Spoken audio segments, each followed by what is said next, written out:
and how that influences and how important it is in making a successful career. So with that, I'd like to start by saying that that treatment planning for me is really based on 3 fundamental principles. And I want to introduce you to those principles. And that would be the one of the life cycle of your practice. And I'm going to talk to you, try and explain to you what I mean by that. We talk about belief system, and that is what it is that you believe to be right, your moral compass, but not just your moral compass, what you believe is correct within dentistry, how you were taught and how you learned through practical experiences. And then the value system, that is what you do, what you hold valuable in your own life. What is it that makes you get up in the morning? And not just you, but also your patients. So those 3 things, I believe, is critical, plays a critical role in the way we approach treatment planning. I'm going to explain that to you this way. My 12-year-old son, well, he's not 13 now. This was actually one evening when at my wife's birthday, we were having a dinner in a restaurant, and he started talking to me about this life choices that he was thinking about. And he basically came up with this little pyramid structure where he said he believes there are 3 fundamental questions in your life. The first is, do I want to be alive? Do I actually want to live? And only if you answer yes, can you go to the next question. The next question being, what can I do? How can I do that? And how can I make myself enjoy what I'm doing? That was the next question. And then thirdly, what do I choose to truly enjoy what I am doing? And obviously sitting back as a father of this 11-year-old or 12-year-old at this stage, telling me all these deep moral thoughts that he had, I was quite set back until I kind of figured out that, hey, this lot had been talking about Maslow's theories at school. And in essence, that is exactly what Maslow teaches us. That is that there are physiological needs that we need to have addressed, which include security, comfort, food, water, all these kind of things, until we come to the social behaviors of having friends and people around us, and then finally get to that actual point of self-actuation where we're the happiest people in the world. And unfortunately, it doesn't always happen with all of us. And that plays a role directly in our lives. So it's how we survive, how we start loving the people around us and people that are with us, and how we then start enjoying what we're doing. Now that sounds kind of weird to start a treatment planning discussion by talking to you about Maslow. But it's absolutely fundamental in the way that we approach our treatment planning. Why? Because in our practices, and not just our practices, in our life journeys in dentistry, we go through exactly the same cycle every single day or through our lives. So we get through a survival phase where all you want to do is just make enough money to pay for the bills, to pay for your kids' education. If you don't have kids, to pay for your varsity fees or to pay for the petrol in your car, whatever it is that drives you to survive. Until we get to a growth phase where we start getting busier and we start enjoying our work again. And then profitability, where profit could be whether we drive fancy cars and live in fancy suburbs, or whether they're actually just really happy with where we are in our profession. And that phase in our practice plays a direct role in what we do. Why? Because in the survival phase, which is what you guys are going to be when you get out of varsity or you get out of ComServe or in your first, second or third year out of university, and you're trying to practice in a private environment where you've got stresses every single day. You have stresses of assistants that are floating around. You have stresses of bosses shouting at you. You have stresses of needing to make enough money so that you can actually continue in what you're doing. All these stresses become an impact on your choices, because now all of a sudden you decide, well, I have to do this. I have to go to work at 7 o'clock in the morning, or I have to treat this patient. I have to do this extraction or this complicated root treatment, or I have to do these restorations. All these things that say I have to do these things because I need to build out myself out of the survival. And then you say, I can't possibly take a holiday, or I can't possibly refer this patient, I need to keep them. All these aspects, all these thought processes that work in the back of your mind the whole time, all they do is they become habits, and a habit becomes a belief. And if you start looking at beliefs and what I think is the right thing, what I think the right way of treating people is, the right way of doing a root canal, or the right way of doing extraction, the right way of doing restoration, whatever it is that is in your hands at the moment, that impacts your choices. And that not just only happens in the survival, it happens when you're busy. So some of you are going to walk into medical aid practices or big established practices where all of a sudden you're going to have people sitting out your door, queues lining up, and you're going to be crushed for time the whole day. And what happens? You start pushing and rushing and rushing. And when you are rushing, you're pushing through the things you need to do, you actually start making the wrong choices. So even in where you think you are growing and things are great, even in those situations, they can be so stressful that you still start making the wrong decisions. Because that is exactly what treatment planning is about. Treatment planning is about making the correct choices with all the information at your fingertips and doing it consistently, having a consistent process, so that you always have the same feeding system and the same results that come out of that. You can get trapped in your own success. And then all of a sudden, you're that little rat running around, not knowing what's going on. And I want you to focus on this picture, because I only noticed this, having showed this picture to hundreds of people before. I only noticed now for the first time or last night, you can actually see the hair getting caught in the mouse, in the wheel, in the hamster wheel. So this little thing has been running around in his wheel all this time while his hair's being pulled out, and he is so focused and running on the wheel, he actually doesn't even feel the pain, and he doesn't notice things. So it's very important that when it comes to planning what we need to do, we need to step back, reassess where we are, and then take the correct decisions. Because it's so easy when we sat in that trapped environment and we're rushing or we're trying to survive, that we become one-tooth dentists. And a one-tooth dentist is that lonely profession where you're sitting every single day in the same room with the same assistant and the same patients doing the same treatment over and over and over. And what you do is you start noticing only one thing in front of you, that is the tooth. The one tooth, that is the problem that the patient came into the room with to you about. All you see is a problem of the one tooth in that patient. And I will encourage you to try and get away from just being problem solvers for single problems.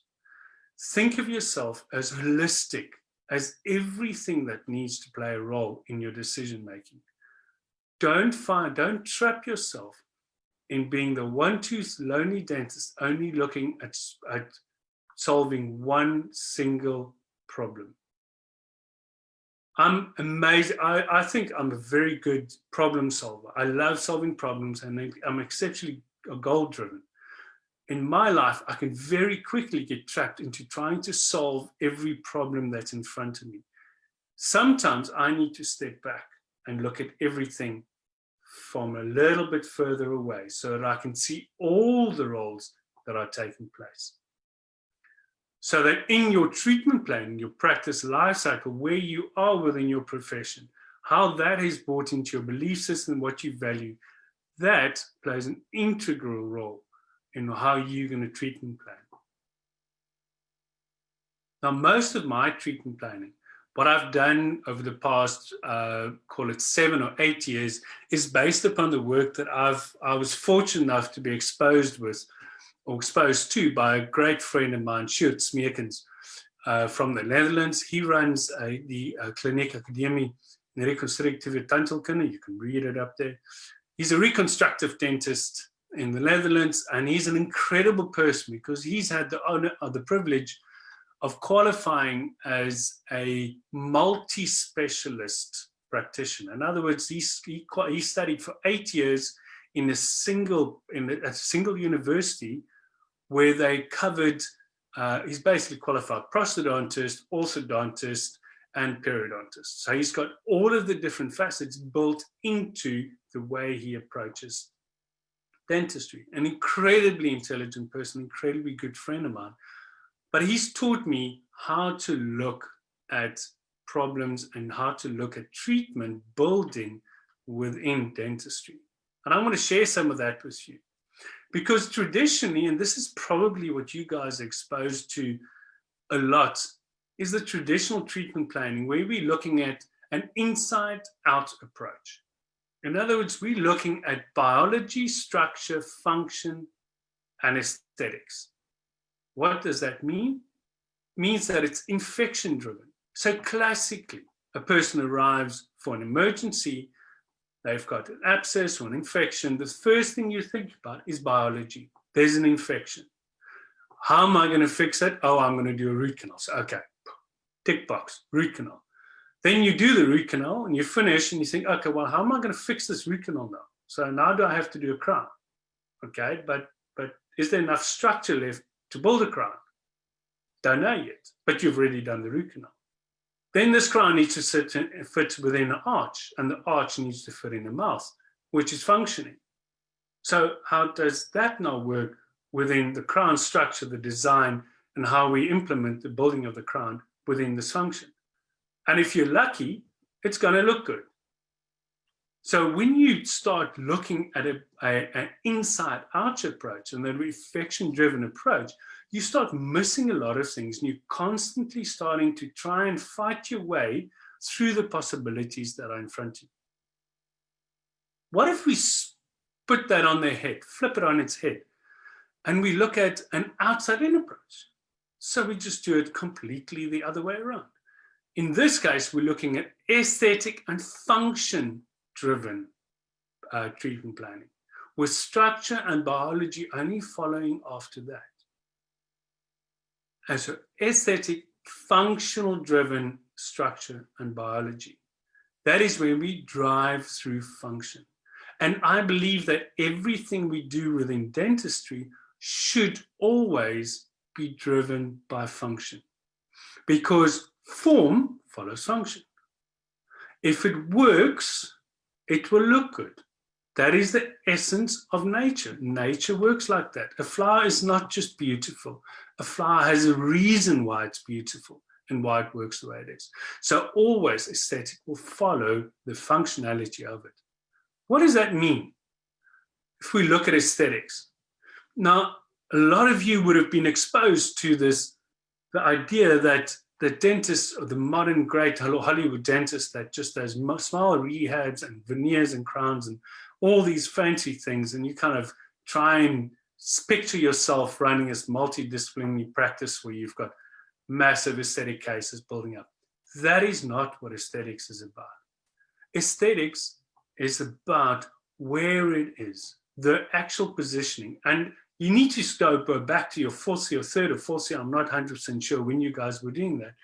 But when you were doing wax ups, where did you start with a wax up? In fact, today was the first denture, full upper denture that I've started doing in probably, I'd say, 2 years.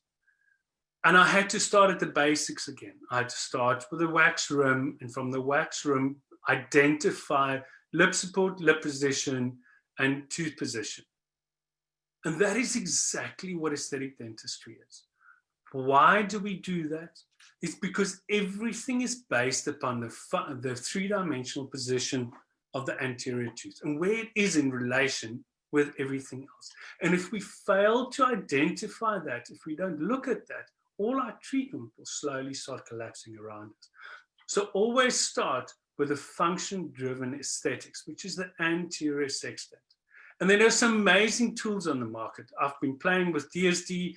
I came from DSD already in 2012, 2013, when Coachman was here. Already in those days, we talked about doing wax-ups, just like you were doing in the lab in your fourth year, but doing it on a computer. And that's the way it becomes cool. When you can take a photograph and you can actually manipulate and move and put lines where lines need to go and identify certain aspects, and you start designing this beautiful new restorations. It's an absolute blast to do. And I'm sure that you guys are going to get exposed to it, and you probably have already been exposed to it. But that is what it is. The reason for that is not because we want to create beauty, but because we want to use as a tool to plan our function for later. And they're cool apps. DSD's come up with the DSD app on your iPad. Unfortunately, only on iPad. This is Coachman.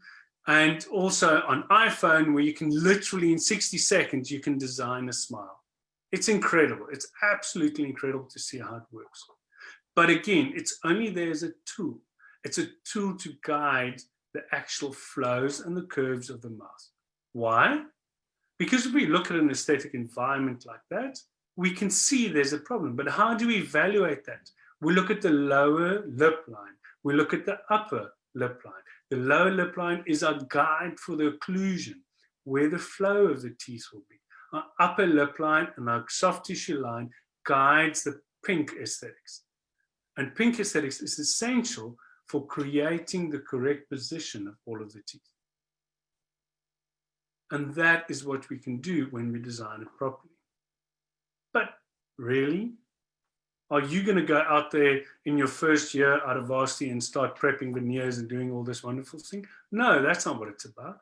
And this case in point, it shows exactly why. Because here you have a lovely young lady with something weird. Why is there something weird? Because she's worn the front tooth down. But why is the front tooth down? If we look at the basic lines of aesthetics and we look and identify the single tooth that's a problem, we can see what's happening. That tooth is being worn, and that's a functional issue. So again, function is with our aesthetics. Why? Because what happens, you have this beautiful teeth, this beautiful occlusion with a single tooth out of position, and when she guides and moves and functions and eats and lives and does whatever she does, that tooth will constantly touch. And that is the reason for the problems that you have. Okay, there it is. So understanding why will help us determine how we're going to fix this problem. We can't go and just rebuild and put new stuff on there and fix it, even if she asked us to do that, because we know it will not succeed, because function won't allow it to succeed. We need to incorporate the functional design in the way we do this treatment planning. And that then brings to structure. Now, you guys are pretty much familiar with the way we evaluate structures and where things are and how things are. You can see the worn and the front teeth. You can see, and this exactly the same patient, you can see the decay and the unsupported tooth structure that's there. And I'm not about to sit here and tell you when you need to do an overlay, when you need to do a crown, when a filling will work and when a filling won't work. But what you need to understand is when you start evaluating this, you start following a plan by looking at it tooth for tooth, section for section. And only once we've identified where the structural issues are, then do we start looking at biology. And that's radiographs. And you can see exactly the same patient where you've got all the little areas of decay and infection that's starting to pop up.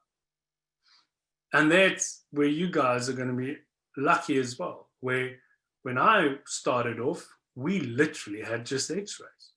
You guys have access to the most incredible CBCT, cone beam technology, radiographs. It's incredible because what you can do is where a little photograph, little radiograph will almost show you nothing, a CBCT will show you everything.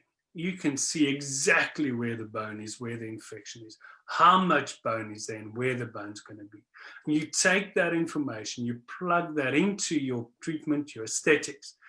And now you can even go and you can take your DSD and you can take your CBCT and you can take your scans and morph everything together into one beautiful structure. And you can sit on your computer in the middle of the night like I do, because I'm an absolute sad soul and I don't ever do anything but dentistry. You go sit and you look at all these cool things and you start overlapping, and then it starts becoming clear. Because you're following the structure of the aesthetics, the function-driven, then the structure, and then the biology. And then you can start unrolling all this information for your patient, building it into a plan. So what does that mean? When it comes to your progressive treatment planning, patient walks into your room. They tell you, I've got an infection, I'm sore, I need something done. You immediately look at the problem. But we don't want to do that, because we don't want to just see that single tooth, because that tooth belongs in an arch, and that arch belongs in a mouth, and that mouth belongs in a patient. If we only start working on the tooth and we never get around to everything else, we will never be able to plan the entire journey for this patient, which is what our role is.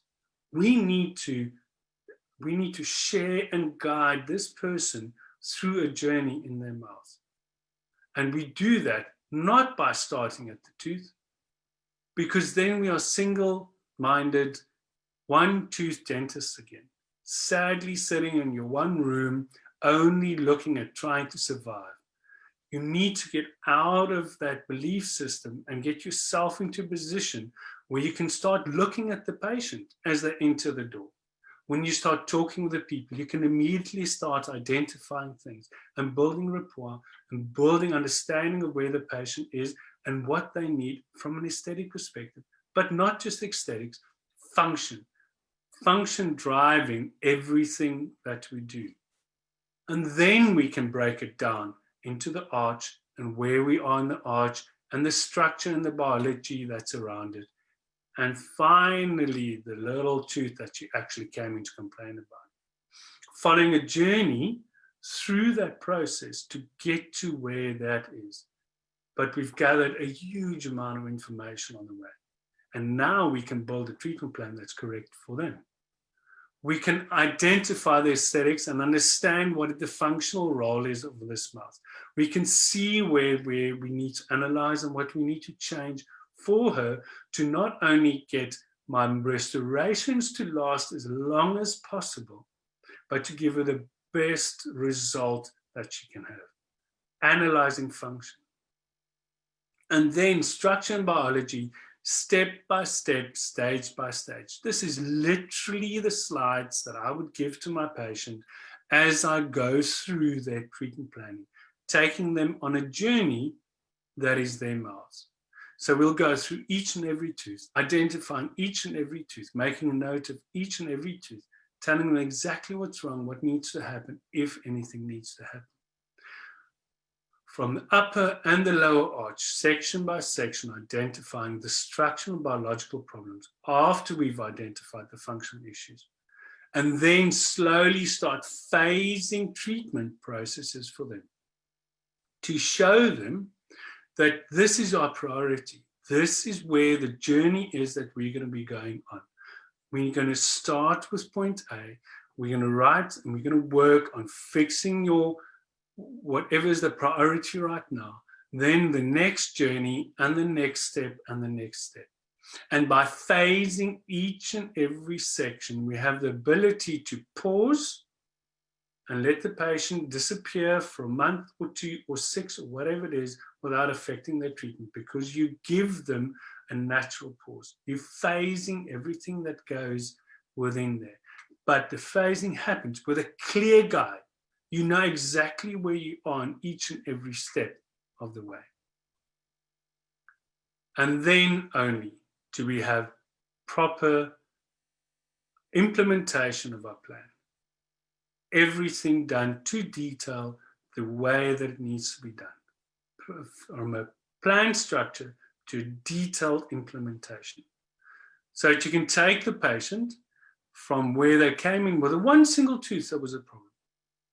And we talked to them and showed them what other things are going on, because we looked at a global perspective, looking down and working our way through the set structure, giving a great result. So I urge you, when it comes to treatment planning, when it comes to thinking about how you're going to approach people and how you're going to do your work and how you're going to start staggering, remember that each and every single decision that you make will be dictated to by where you are in your profession at that point, what you believe is correct and what the value is that it is for you. That phase in your practice is very, very important. And be mindful that you don't get caught in a situation where you're only surviving and you can't see the leaves from the trees. Try and step back. Don't get trapped and just work through those problems. Give yourself an opportunity to look with fresh eyes at every single solution that is in front, every problem that's in front of you, and plan for it with a clear mindset of working from an inside-out approach. Don't be that one-tooth dentist. Don't be that one that only focuses on the problem. I urge you to always work towards what is globally possible, what is the right thing for the patient, and what you need to and can diagnose immediately. Because from outside, understanding the patient, their journey in what they're doing, understanding their function and where they are, you can then start evaluating and solving the little problems one by one by one with a clear path of how you want to get there. And then, like every Tom, Dick, and Harry at the moment, you go post your beautiful photographs on Instagram, and I'm sure all of you are running around on Instagram every day looking at these amazing photographs and treatments that are out there.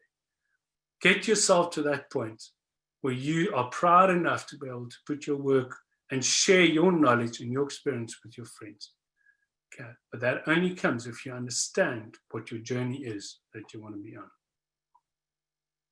I think that's it. Thank you.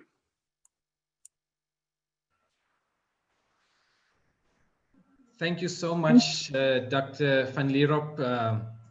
Thank you for giving us a map. And I think without a map in life, we don't know where to go. So I hope everybody took some pearls of wisdom from that very wonderful session. It's a very practical session, and it's something that we need in our day-to-day practice, our day-to-day management of patients. I think it's very imperative that we take some information and keys from your presentation. So once again, thank you so much. Ladies and gentlemen, if there are any questions, you're more than welcome to ask it in the Q&A section in the tab, and all questions will be addressed at the end of the session. We now are moving to our next speaker. Our next speaker is from the PPS team, and they will be guiding us through some financial advice and financial management. So our next speaker, who's from PPS, is Mrs. Queen Kotoi. I hope I got that surname right. And if I may just introduce Ms. Kotoi, she studied economics and philosophy at the University of Cape Town. She then went to work for Intelligent Debt Management Group for 2 years. She then moved to work for PPS as a financial advisor, motivated by her need to assist young professionals with the ways of preventing and making decisions that would get them into financial issues. She's well known for her passion for teaching her clients on how to have a good relationship with money. So Ms. Kotoi, I hand over the platform to you, and yes, thank you for joining us this evening. Thank you so much. Hopefully my screen is visible. Yes, we can see your Yes. screen. Thank you. Okay, thank you so much, Dr. Bicker. Welcome, everyone. Thank you for joining us, and thank you for the South African Dentists Association for inviting us. So as Dr. Bicker has introduced, we represent PPS. When I say we, it's me and myself, Vajesh. So basically what we're going to be bringing to you guys is the Money Matters section of this session. So my name is Queen. And I'm a financial advisor working for PPS. And with me, I have my colleague Vajesh, also a financial advisor working with me. And you'll be hearing from him later. And basically, what we do is we assist our clients or PPS members with financial planning. So things like insurance, medical aid, investments, just helping you with the full financial lifestyle to handle it well, especially when you have practices like I think Dr. Lierop just helped you guys so well with understanding what it means to run a practice. So the financial journey, I mean, is a very long one.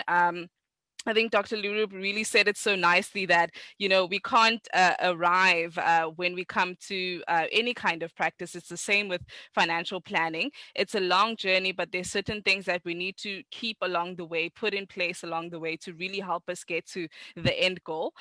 So one of those things that we always condone is for you to have a financial advisor to help you on that journey.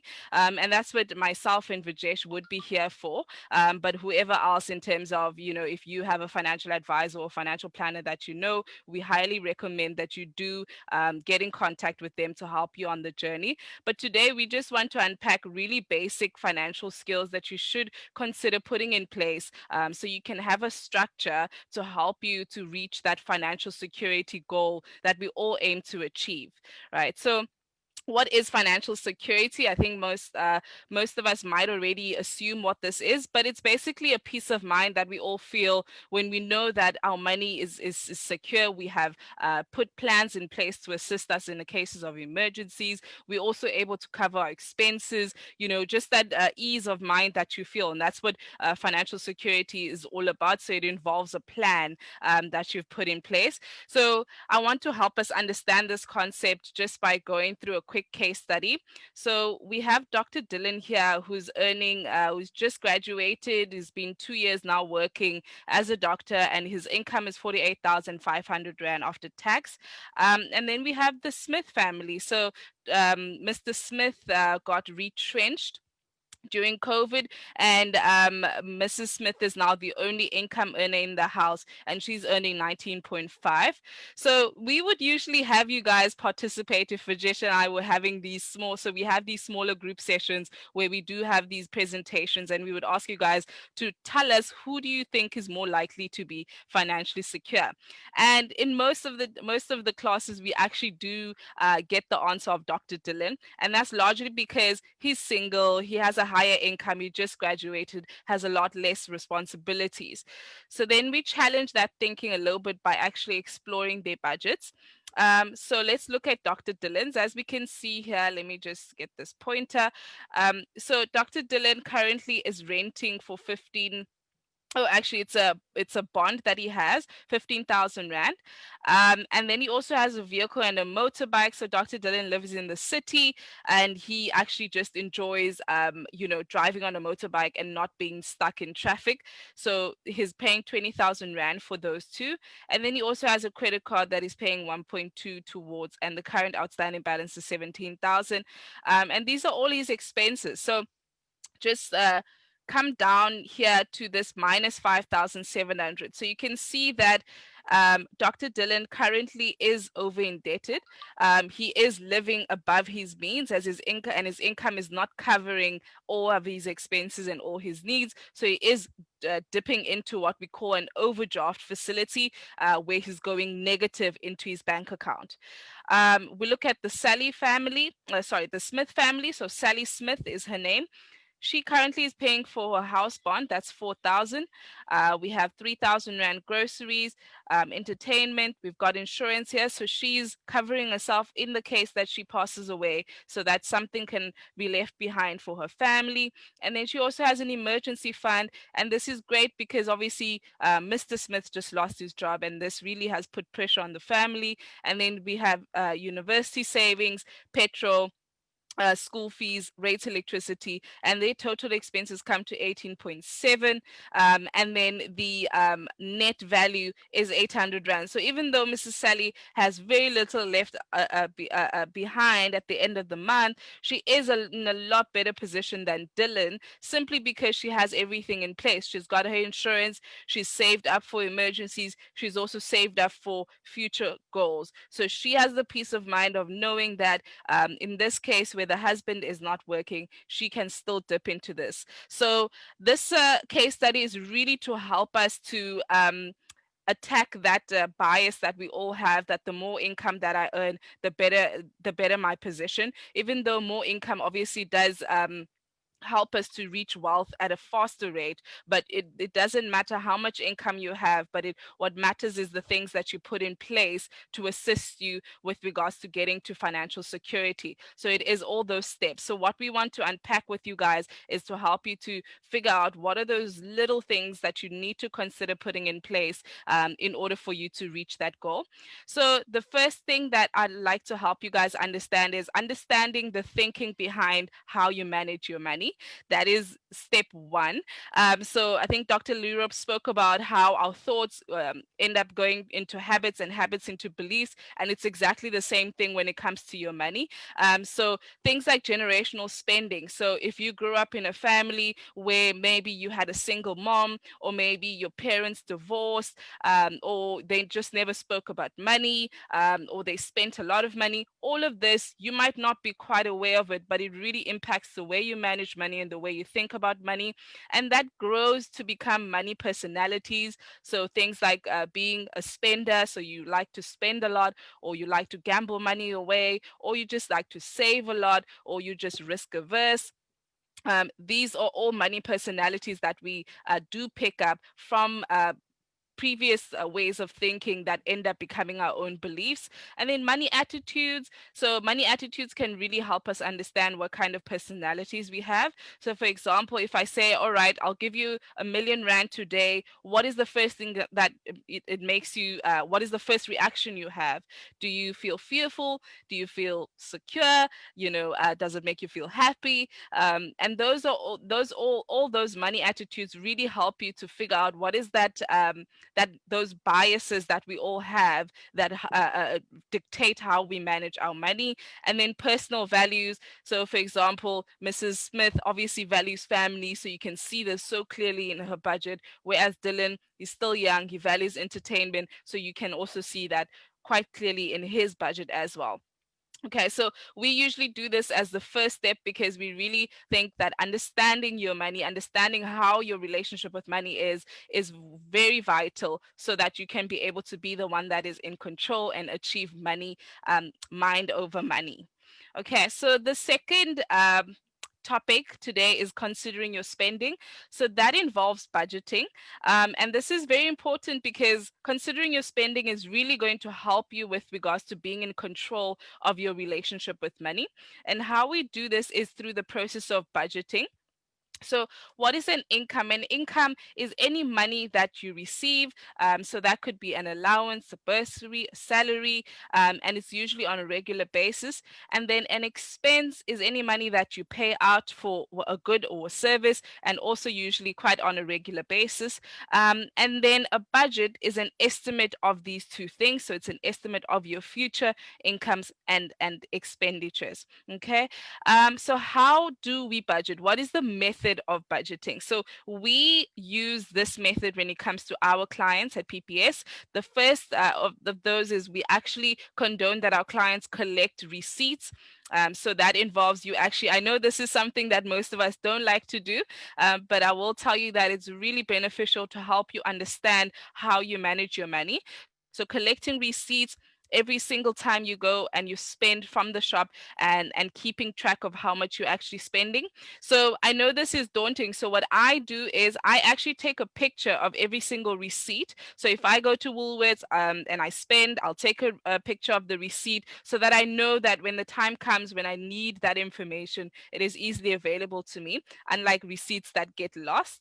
And then the second step is then to calculate and record all the information at the end at the last day of the month, so the end of the month. So we look at our receipts, so all the pictures we took on our phone or however you managed to record throughout the month, and we actually write all of that down. So I'll show you an example just now, and then we use that information to be able to plan for the month to come. So at this stage, you're obviously then looking at, all right, so I probably need 2,000 Rand for groceries because that's how much I spend throughout the month. So then that's what I should plan going forward, right? And then the last step is you basically go back and you record again for the month that you're now in, and you go back at the end of the month and you track down how much you've actually spent. And I can show that in an example here quickly, which will make a lot more sense. Now, this is an example of a budget sheet. You can use whatever is most convenient to you. So you can use an Excel. Nowadays, there's even apps that help you budget. So basically what you want to do is you want to list down all your expenses. So here we have an income table. Most of us only receive one form of income, but if you have more than one form of income, then you would obviously list that amount. And then here on the expense tab, you can see we have the planned a column here. The first column is the planned column. So this is where you're actually tracking down to say, this is how much I'm planning to spend for the month to come. So remember, if you just started working and you're earning your income for your first time, you might not know how much to plan, which is why our first step was to go through the month and collect receipts and to figure out how much it is exactly that we need to spend and what our needs are. So now you're at a point where you might be in the second month of working, you are a little bit more comfortable with how much you need. And that's where at this stage, you actually plan what is to come. So you then place, okay, I need 2,000 Rand for fuel for the month. And then the second column of that, yes, then would be the actual tracking column. So that is where you're putting down the amount from the receipts to say this is how much I actually spent. And then the last column is the difference between these. So in my example here, I'd planned to spend 2,000 Rand on fuel. It just so happened that I only spent 1,000 Rand this month, and then the difference is 1,000 Rand. So the nice thing about this is then I can decide the month to come, am I still going to be traveling the same distance as the previous month? If that is the case, then surely I need to only budget 1,000 Rand and take this 1,000 Rand and place it somewhere else in my budget, right? So the budgeting tool is really to help us to be the ones that is in control of our monies and help us to have a healthy relationship with money. Now over to my colleague Vijesh that will be taking over the rest of the session.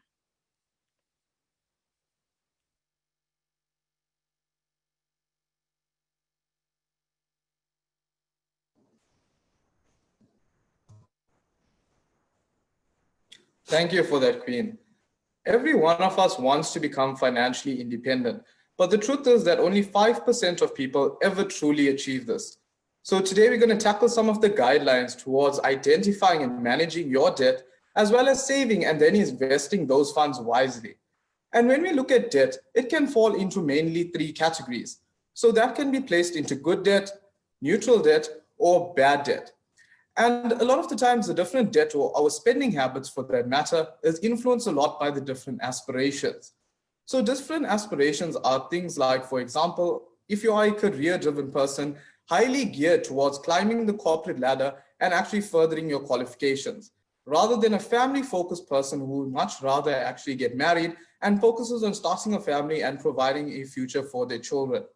Or you could be a jet setter that prefers to actually live in a smaller home and drive an affordable car and travel or spend your time traveling the world to various places unknown.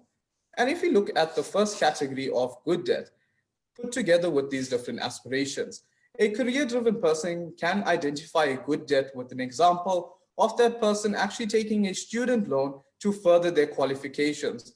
So this can be seen as an investment in yourself using debt, because in the future, your earning potential will increase exponentially associated with that higher qualification. Or if you are a family-focused person, the most common example of a good debt is purchasing a home via a home loan. So this can be considered a good debt because at the end of that loan period, the value of your property or home would outweigh what you paid for it. So in other words, the value of your property or home is appreciating at a higher rate than the cost of borrowing. And if you look at the second debt, the second example of debt being neutral. So this is not good or bad, it's kind of in the middle. So it can be considered neutral because it adds value to your life. So this can be illustrated by a person purchasing a vehicle using vehicle financing. So if it's affordable and well within your range of affordability, going towards making timeless payments, it can be put in the neutral category. So for example, if you are earning 10,000 rands a month and decide to purchase an affordable car that now costs you 2,000 rands, it can be considered neutral because it now perhaps allows you to get to and from work and go about your daily activities that then allow you to earn an income. But it has to be managed very effectively because it can quickly turn into a bad debt. And a bad debt is exactly what the name suggests. It comes with a high interest rates, longer repayment periods, and time away from you to spend in the future. So this can be illustrated by a similar example of purchasing a vehicle using that vehicle finance, but instead of staying within our affordability range, we purchase a luxurious vehicle that we can't realistically afford. So from that 10,000 rand salary, you now spend 6,000 rands on your vehicle financing. So that can be seen as a bad debt because you're now spending more than 50% of what you earn towards debt. It's important to understand that once we uptake debt, we are essentially robbing our future selves of spending power. So when we take up debt today, we allow ourselves to actually consume or spend in the present and sacrifice future spending or consumption. But when we look at saving and then investing those funds, we sacrifice present day spending to actually spend or consume in the future. So yet again, this is highly influenced by the different aspirations I had just touched on. So are you a career-driven person solely responsible for taking care of yourself? So you prefer to drive the latest BMW or Merc? Or are you a family-focused person that much rather invest all of the funds that you have towards purchasing a house for you and your family to have a solid home for the next or foreseeable future? Or perhaps you are that jet setter, so you much rather allocate all of your funds towards filling up your passport book with as many stamps as possible. So now that we have an idea of the financial goal that we want to end off with, what sort of principles do we follow when it comes to the investment aspect? So there are two golden rules when we invest. And the rule number one goes as we need to start investing as soon as possible. So this is a great example of a retirement savings between two people, John and Peter. So John starts saving at the early age of 25 for a total period of 40 years, whereas Peter, who starts off a bit later in life, at the age of 35 for a period of 30 years in total. So they have this similar investment structure where they save roughly the same amount of money each month. They increase that savings by 6% each year, as well as get a return of 6%. But if you pay attention to the graphical representation on the left, you can see that the horizontal axis depicts the time horizon of those investments. So it moves from 25, 30, 35, and so on. And when you look at the vertical axis, that shows the future value of those investments. So it starts off at 0 and goes all the way up to 5 million rands. And if you look at the gray line depicting John's investment portfolio, you see that after investing for a period of 40 years, he walks away with nearly 5 million rands in his portfolio. Whereas Peter, who starts off a bit later and only invests for 30 years in total, walks away with nearly 3.5 million rands. So you can see by John starting to invest nearly 10 years earlier than Peter, it gave him an investment booster equivalent of nearly 1.5 million rands. So this leads us to the second rule, to save or invest as much as possible. So yet again, this is a great savings towards retirement example between Mary and Jane. And Mary and Jane save for the same amount of time. So they both save for 40 years in this example. They increase their savings by 6% as well as get a return of 6% as well.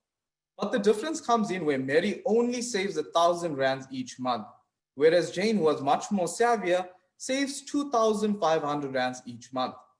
At the end of this 40-year period, Mary, who only saved 1,000 rands for 40 years, walks away with nearly 5 million rands in her portfolio.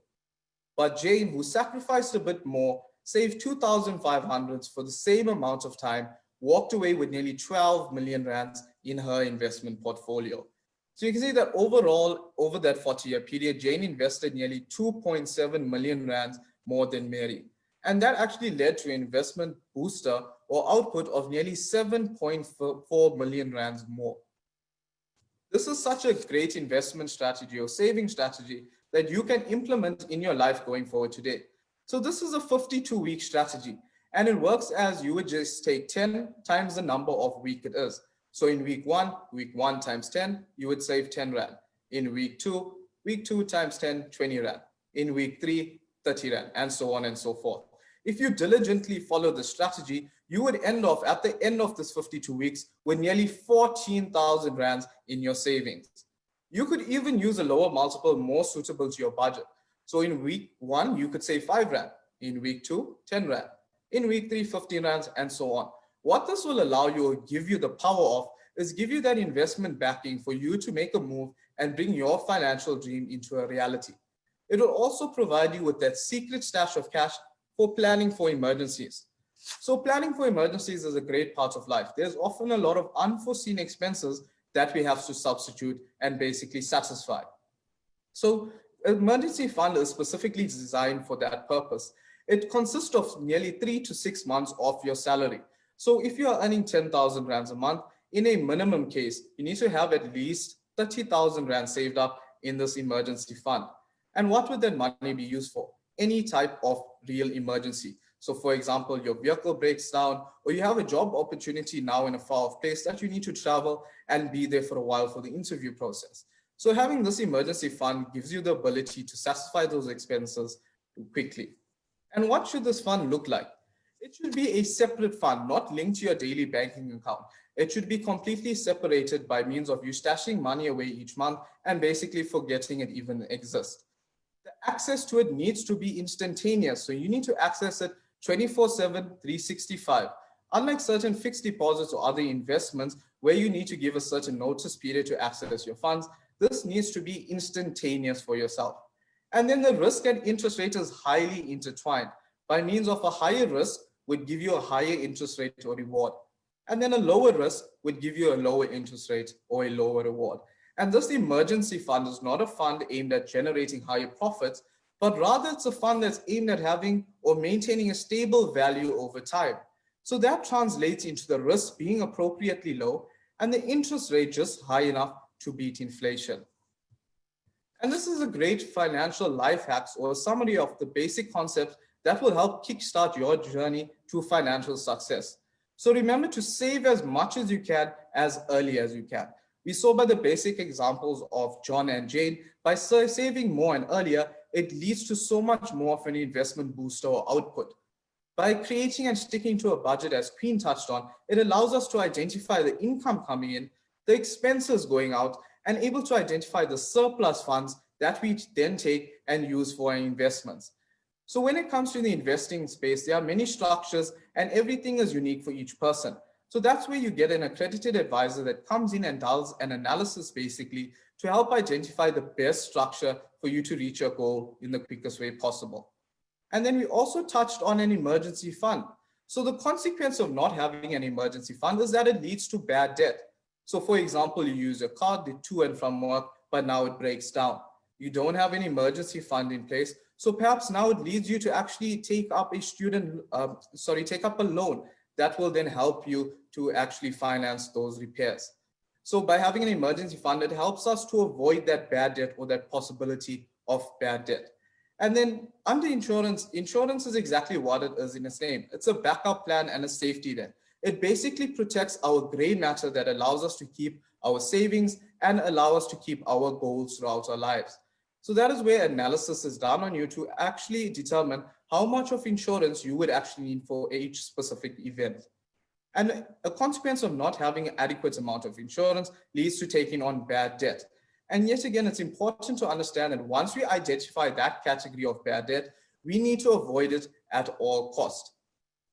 And this is such a powerful quote to end with. And it goes that money speaks only one language. If you save me today, I will save you tomorrow. And now that we have an idea of the basic concepts and principles for us to reach our financial future, how do we actually action on it and bring this into reality?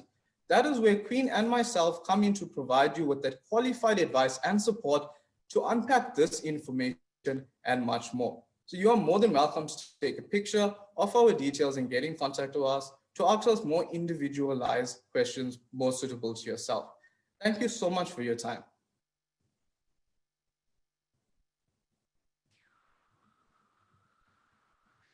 Thank you so much to the PPS team. And I think financial planning and financial management is a very, very key factor in our life, where it forms a part of every aspect of our life.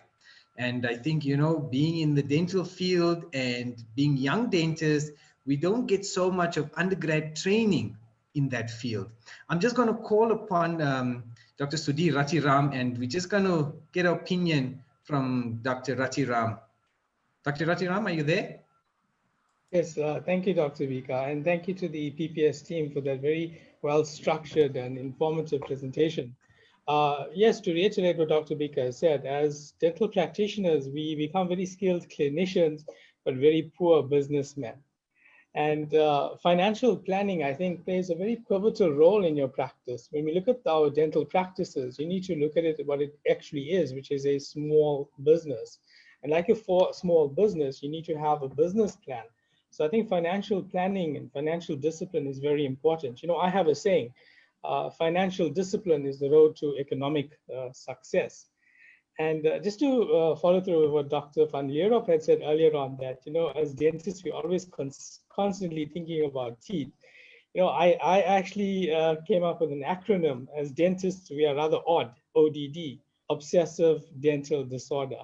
So we obsessively think about teeth, but I think in a positive framework.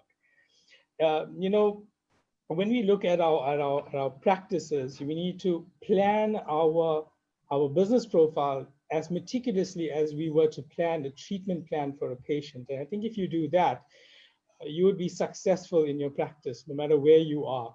I think the whole point of it is to never look at the expected earnings, but rather look at the enjoyment of the profession and working in your practice in a very holistic environment. I think what a lot of us forget, and as Dr. van Lierop mentioned, we always focus on that one tooth.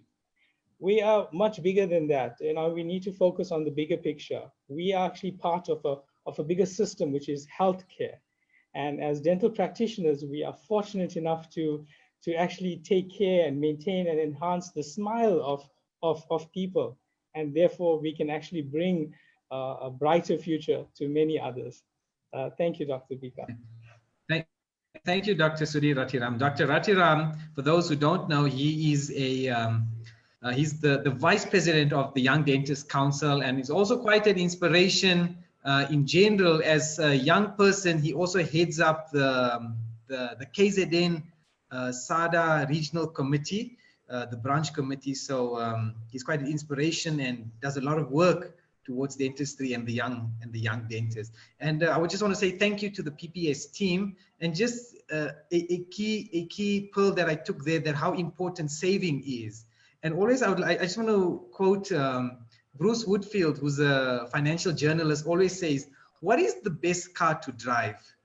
And then he goes on to answer that the best car to drive is the one that is paid off. So to all the young colleagues, the guys who are in ComServe, the guys who are going to go into ComServe, you'll be earning quite a decent, a comfortable salary. And for many of you, that's your first salary. That's the first time you're getting money. And I know that, you know, the latest iPhone or the latest PlayStation, it all looks very tempting and you've got money in your pocket. And but just think twice, you know, make sure that if you do spend that money, it's done with proper planning, prioritize your planning. Remember that your community service year is only 1 year, and then real life begins. So make sure that you save money for that as well. And, you know, it's, they say December, you know, December is always the month to spend a lot of money and, you know, go out, go on holidays and gift yourself and your family's presents and have nice parties. So just make sure, you know, plan that as well. Make sure that your financial situation is in a comfortable state before you go spending out a lot of money. I want to now introduce our next speaker. I think once you're in the real world, you'll see a lot more of him, and he's Dr. Alistair McKelvey. And he is the Senior Dental Legal Advisor and Head of Dental Service for South Africa. And I always say that it is very important to have dental protection. I always, as embarrassing as it is, I always like to share my experience that I also once had a bad experience with a clinical case with one of my patients. And luckily, I had dental protection. I had signed up for dental protection. And just, you know, with the matter of one email sent to them explaining my condition, my situation, the mishap with one patient, and you know what, to the rescue they came, you know. So the guidance, the advice, the options, what they offer is very important. We always tend to think, you know, mishaps won't happen to me, it will happen to another person. That's a very wrong thinking. So can happen to anybody. We are human. There's always a human error, and dental protection very important. As Dr. McKelvey.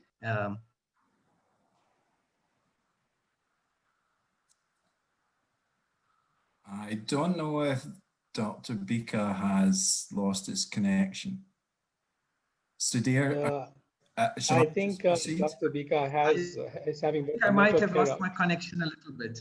Yeah. I just wonder if your batteries had run flat. It's in charge. Dr. McKelvey, over to you. Thank you, Vishal. And it's a great introduction. Good evening, everybody. My name's Alistair McKelvey. I'm Head of Dental Services for Dental Protection in South Africa. You've been given lots of tips on what to do with your money, and over the next 30 minutes, I'm going to give you some tips on how to earn it ethically.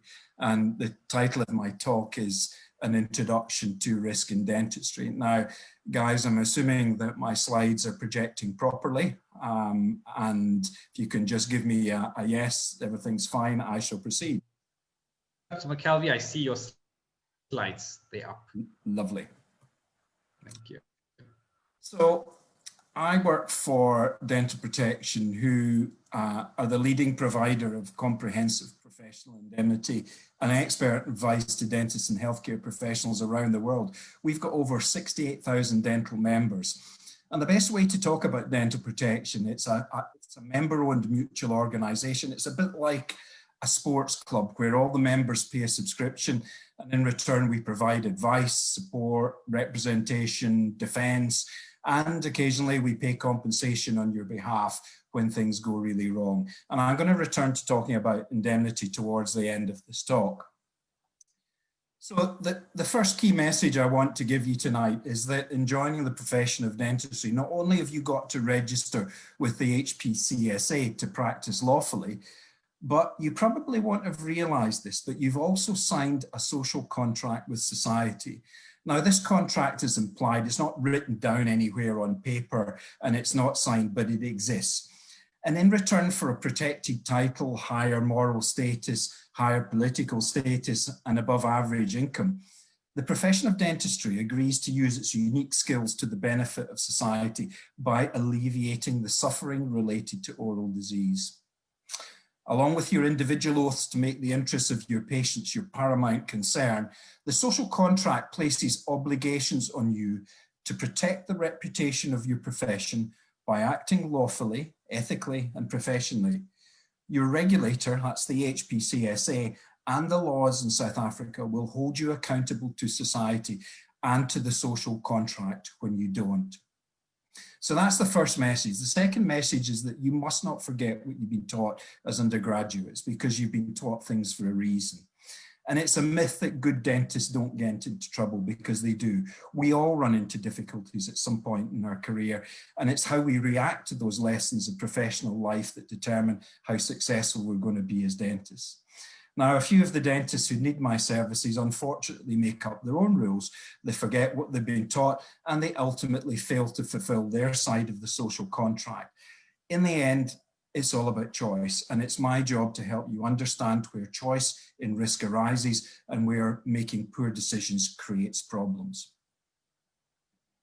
So tonight we want to talk to you about risk, and you can see a definition of risk here on the slide. So it's the future potential for loss caused by an event or events that prevents us from achieving our goals, where the loss may be avoided through preemptive action. So what we're talking about here are the things that can and do go wrong at a cost, financially or at a human level, and where these events are largely avoidable through proactively doing something to stop the event from happening in the first place. So rather than focus on what goes wrong, sort of nerve injuries, failed extractions, roots pushed into the antrum, tonight I'm going to focus on what successful dentists do every day consciously to reduce their risk. These are risk management strategies and skills, and are many ways already embedded as part of your undergraduate education. You know about these things. Risk management is not necessarily complex, but you need to have an awareness of where risk arises. So in this slide, I've simplified risk in dentistry to come from three main areas. So first of all, you as the dentist, you create your own risk, and it relates to your clinical skills, your competency, your communication skills, your behavior, and your professional conduct. A second stream of risks comes from your patients, and this risk arises from their behaviors, their values, and their expectations of you as their dentist. The third area of risk is created by external risk factors such as regulation, legal and ethical rules, and the payment system that drives not only the patient's behavior, but also your own behavior. We're going to focus on your risks as dentists. So what are best practice behaviors? What is it that successful dentists do well? Well, it depends on how you measure success. One or two of you might be thinking already that success is just measured in the rand in your pocket. Of course it is. But financial performance is inextricably linked to success as a dentist. Your reputation, the quality of your work, and the happiness of your patients is arguably a better measure of success. The more time you spend fixing problems you've avoidably created yourself is a huge inefficiency. If you then spend time dealing with complaints, being sued, and replacing work free of charge, then your inefficiencies are there for all to see. Your efficiency and success are impaired. So these are all the domains of risk attached to the dentist. These are things that you can control yourself. Successful dentists understand these risks, and it's a linear learning process. This takes time. There are 8 domains here, and only one is related to the quality of your restorations, how good you are at pulling teeth out, or even how painlessly you can deliver your local anesthetic injections. It's not possible to talk about all of these domains tonight, so we're going to pick some that I think are immediately relevant to setting out in practice and treating patients without the umbrella of support you've been accustomed to. So let's first of all focus on communication, because good communication matters. Whether we are good communicators or not, part of our job as dentists involves communicating with our patients. We have legal and ethical obligations to give our patients information. We just can't hand it to them on a piece of paper or ask someone else to do the chat. Communication is part of what we do. It's the chat, it's the body language, it's the ability to listen to your patients and not interrupt them. It's the ability to empathize with them when empathy is needed. And it's the ability to be assertive when we need to be and when we know we should be. It's a matter of evidence and fact that the better you are at communication, the lower is your litigation risk. Put this another way around, dentists who are poor communicators are more likely to be sued. So this study may be old, but it still has relevance and it's not diminished with time. What the study did was it compared surgeons who had never been sued with those who had. The key finding and the key message here is that communication lowers risk. Give patients undivided attention while they're with you. They are the most important person in the treatment room, and interruptions should be kept to a minimum. What the evidence showed is that surgeons who were never sued spent more than 3 minutes longer with each patient than those who had been sued. It doesn't seem a long time. Yes, time is precious, but if it makes the difference between you being a very successful and popular dentist, then it is worth the investment. The same survey looked at primary care physicians and noted that those who work hard in making treatment environment less intimidating and stressful for the patient are less likely to be sued. So what is it that they do better? It's not rocket science. So some of the tips that we can learn from this research is things like on the treatment day, remind them what's going to happen, involve them in the process. Introduce a bit of laughter and humor, that always works. Empathy, give them empathy. If you notice that they're feeling pain, do something about it, stop, because you can, even if it means stopping and bringing them back another day just because the local anesthetic hasn't worked. If you can deliver pain-free local anesthesia all the time, even with your palatal infiltrations, then you are on the way to success. Patients love that, and it's all possible. A good tip is not to disappear for a coffee while you're waiting for the anesthetic to work. Take the time to chat to your patients, engage them in small talk. It works. And they start liking you. As they like you, they start filling the bucket of goodwill. The more goodwill you have in the bucket, the safer you are when things go wrong. So the work of Bunting and all looked at the relationship between precipitating and predisposing factors as a driver for litigation. The precipitating factor was the event or the injury or the other that the patient complained about. This predisposing factor or factors are the negative things the patient has noticed or experienced when coming to your practice for treatment. These are the things that irritate or annoy patients, and we're going to talk about them in a minute. There are, of course, problems that are inevitable in a small percentage of treatments. Look, dentistry, like any other field of healthcare, cannot give absolute guarantees of success on each and every occasion. Something, sometime, will go wrong, no matter how much care is taken and no matter how much talent your team has in treating their patients. So these are the immediate precipitating events, but the decision to complain or litigate is often made much earlier in the relationship. The strange thing about healthcare litigation is that there's often little difference between the clinical outcomes between those dentists who are frequently sued and those who are never sued. That old adage that all that matters is getting the treatment right and you're bulletproof is not supported by the evidence. Competent dentists get sued because the patients don't like them. The evidence suggests that a number of predisposing factors relating mainly to the non-clinical interaction between dentist and patient drive the decision to sue.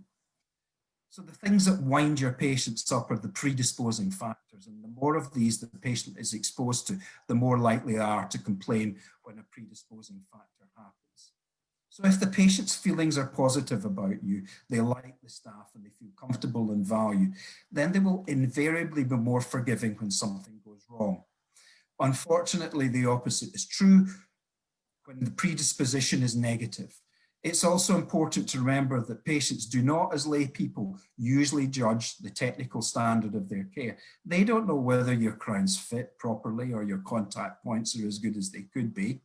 They'll almost always take it as a given that the treatment is or should be good. They know that the dentists and the treating staff are qualified and registered, so the treatment must be of an appropriate standard.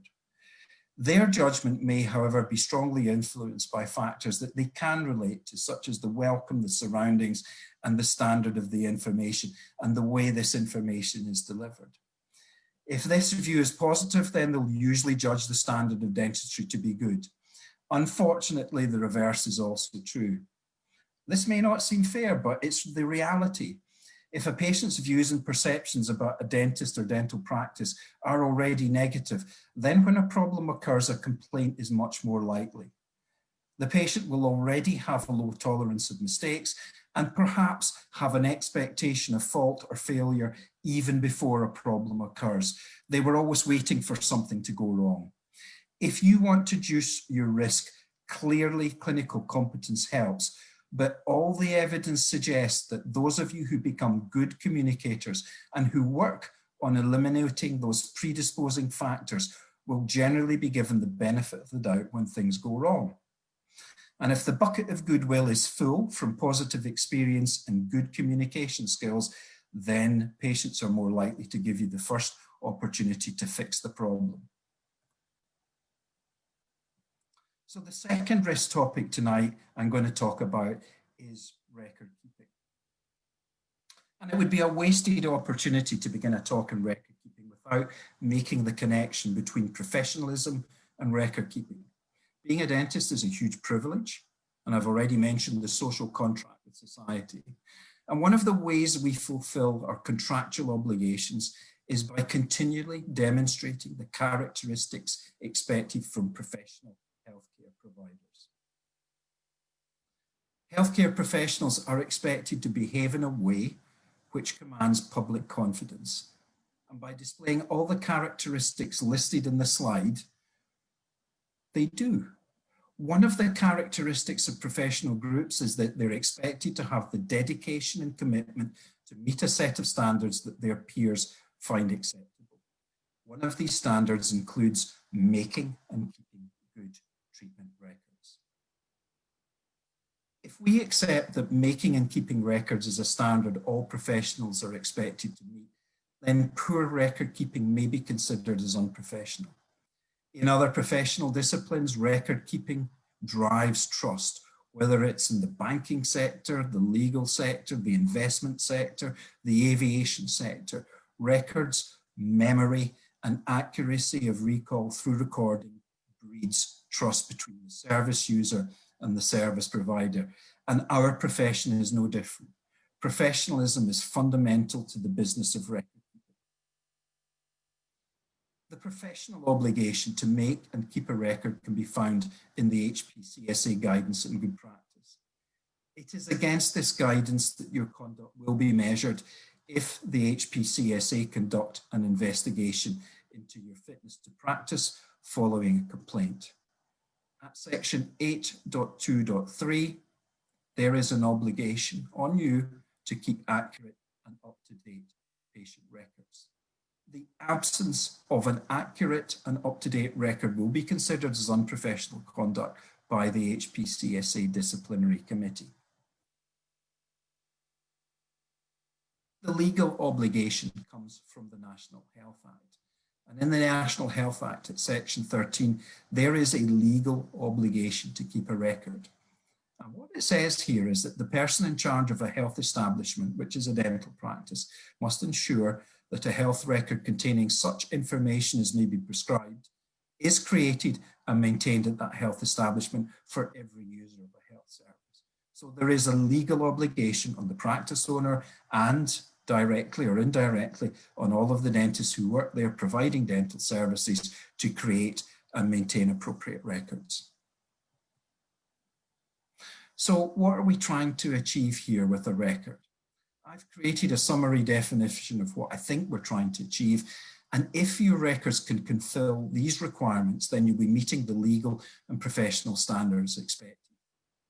So I want your records to be clear, I want them to be accurate, and I want them to have sufficient information so that when I have to look at them when you've got a problem or for audit, I can understand the actions carried out by you as a dentist, as well as the clinical thinking and judgment applied and the information given to the patient in the consent process. So how good are dentists doing in South Africa when it comes to record keeping? Well, we did an audit of the records that were sent in to us in 2017, and unfortunately the news is not good. The dentists who we assisted with claims and complaints are not really covering themselves in glory. So the data is quite worrying, because if I'd asked you as graduates to list the key information that must be recorded for every course of treatment, you would have listed these data fields as being the most important.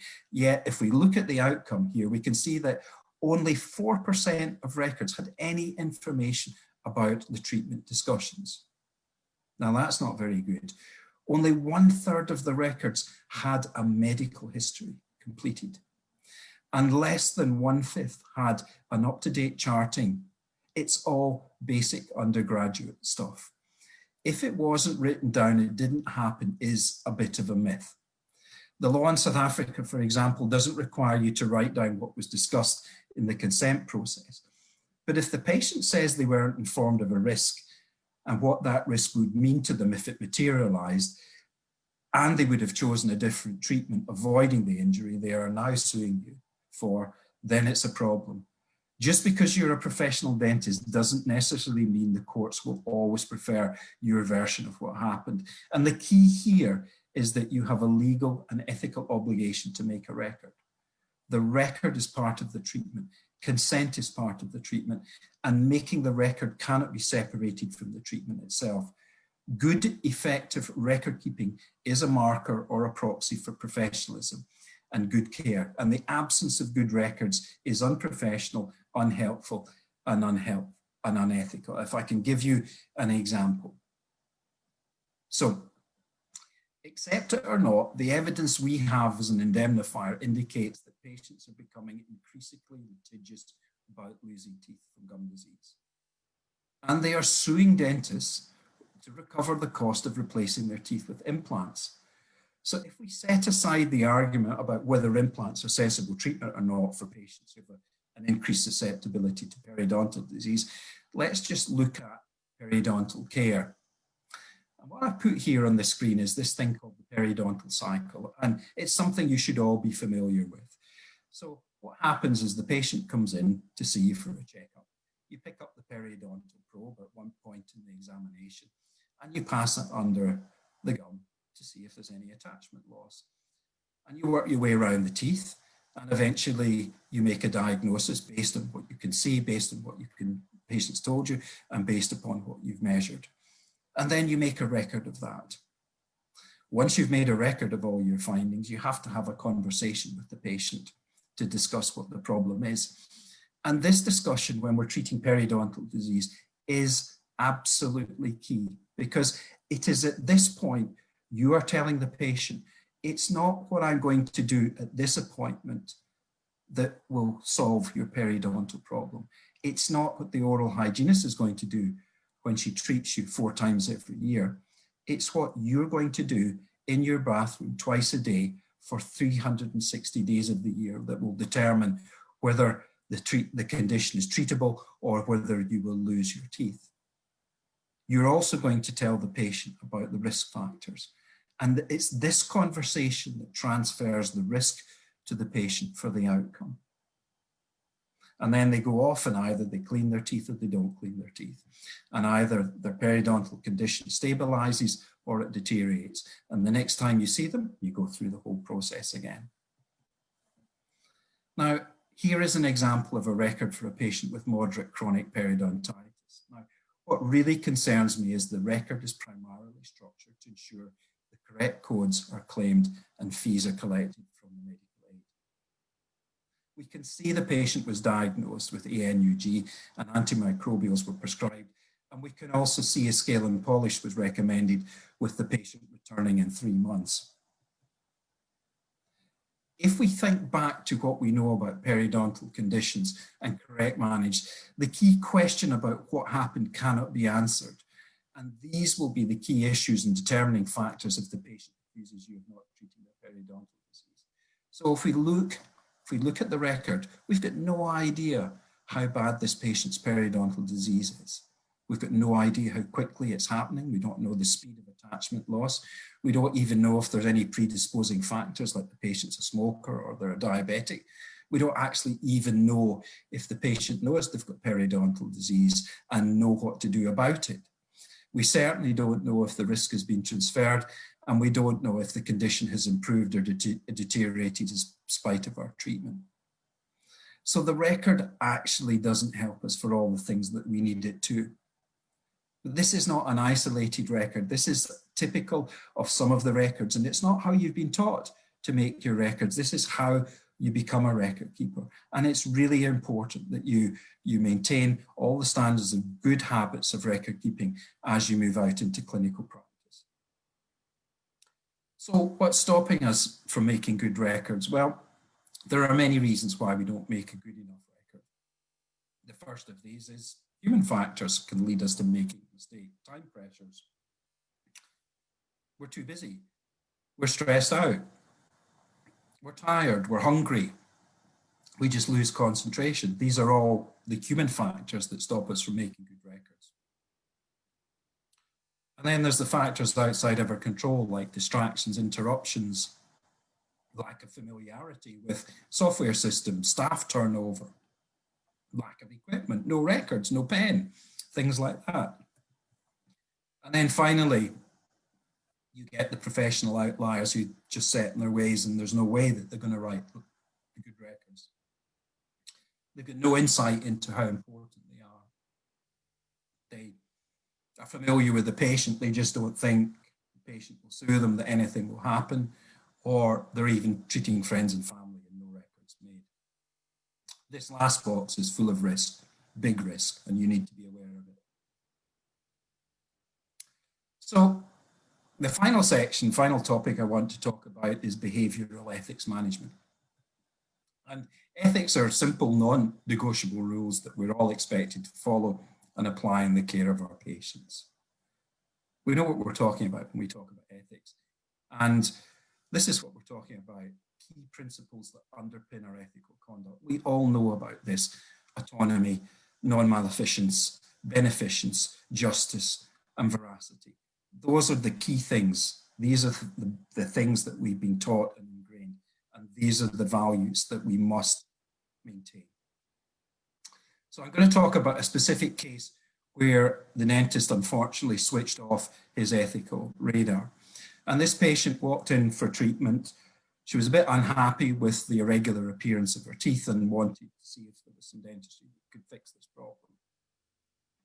Now, looking at it, I thought that possibly orthodontics was probably the #1 option for the patient. And once the teeth had been straightened, then a little bit of tooth whitening could have given the patient the appearance that she desired. This radiograph shows the condition before any treatment was provided. And if we look at the panoral, we can see that the majority of teeth have intact enamel, and the attachment loss is manageable with a targeted periodontal plan. So what happened next was the patient had a little bit of perio treatment. She had a wax up from some models of her teeth.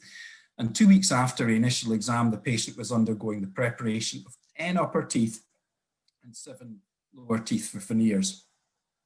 The restorations were permanently fitted 4 days after the teeth were prepared. And that's the result, which at first glance looks pretty good. It's actually quite a strange view to take a picture of a patient. So she's lying flat in the chair and the camera's pointing at her teeth and everybody's feet. But she very quickly ran into problems. She had a lot of pain. Her occlusion wasn't right. She had temporomandibular dysfunction or symptoms of that. And she went back to the dentist, and he just told her that things would settle down if she gave it time. Anyway, she was independently examined by a prosthodontist who gave some advice on what the problems were. Her occlusion was incorrect. She'd no proper guidance, no attention to any detail in the occlusal build, and her stomatognathic system had been overloaded by all the new contacts that she wasn't used to.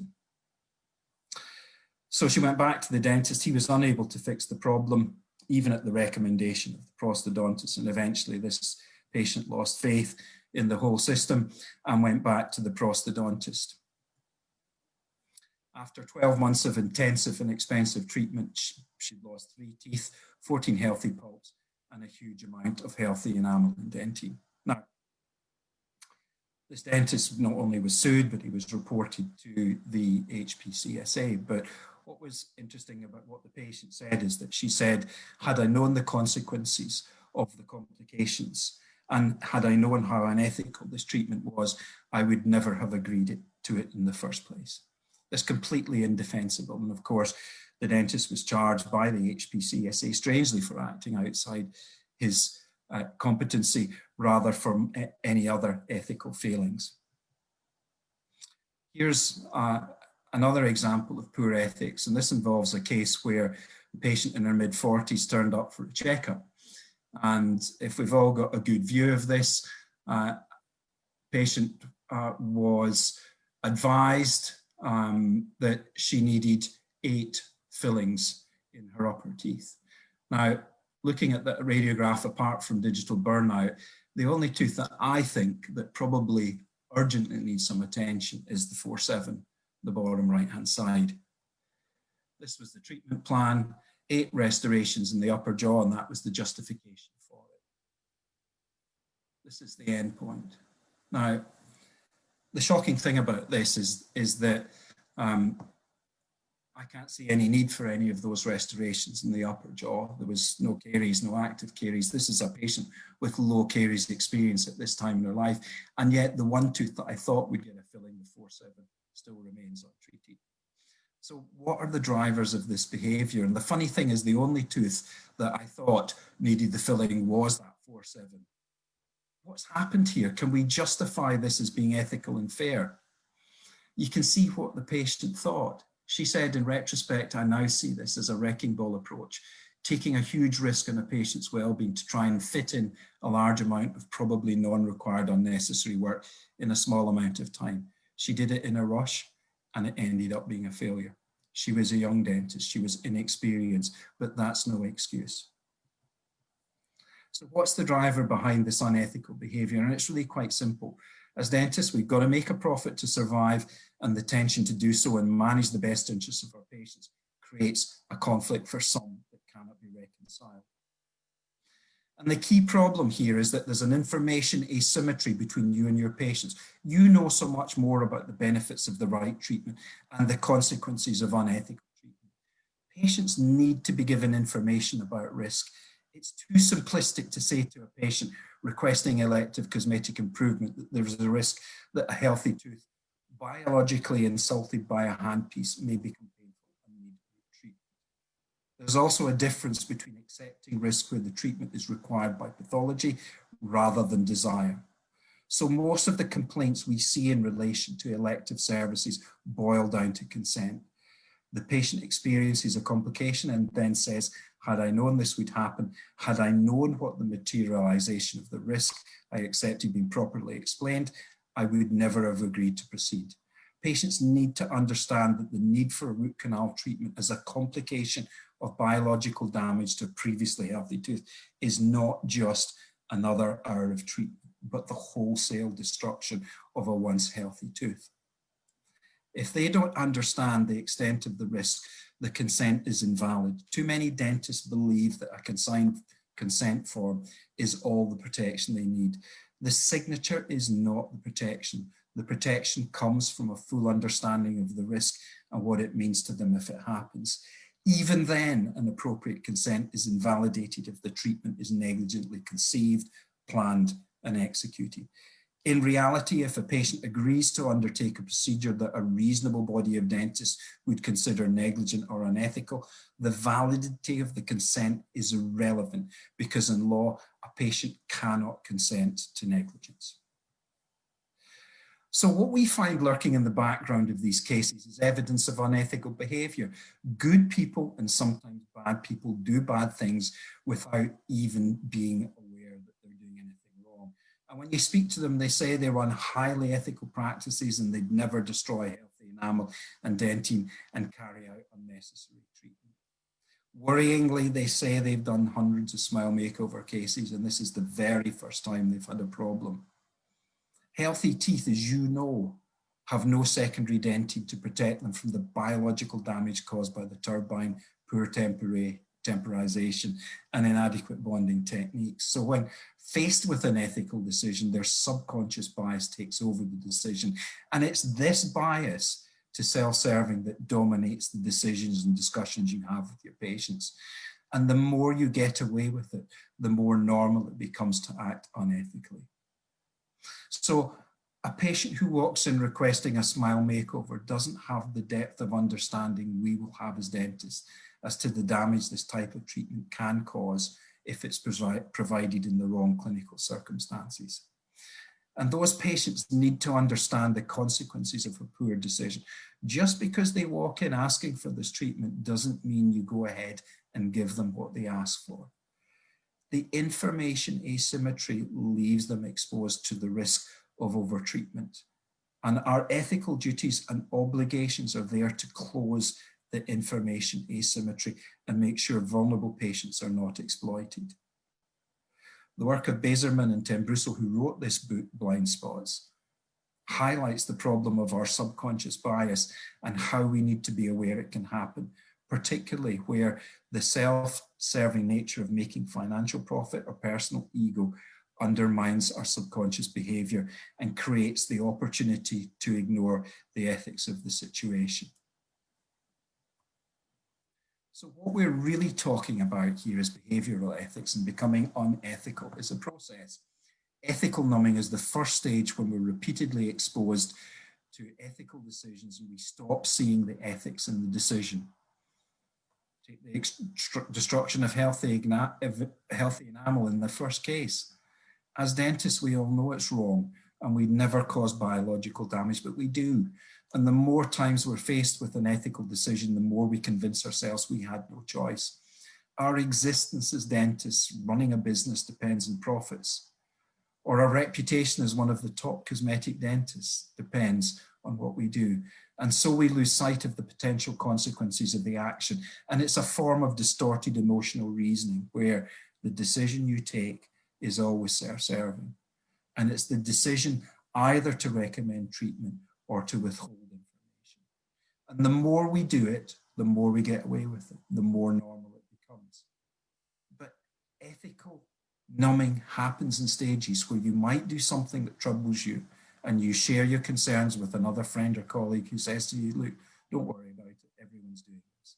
And whether that's true or not is largely irrelevant, but the support from another colleague normalizes what you've done.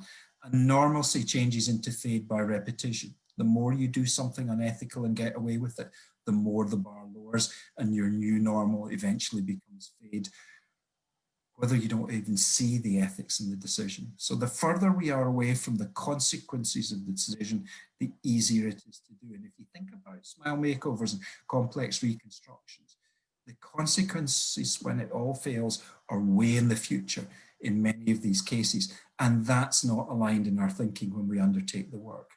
We become ethically bankrupt, yet we always can justify the action to ourselves in the belief that everyone else is doing it, and so must we.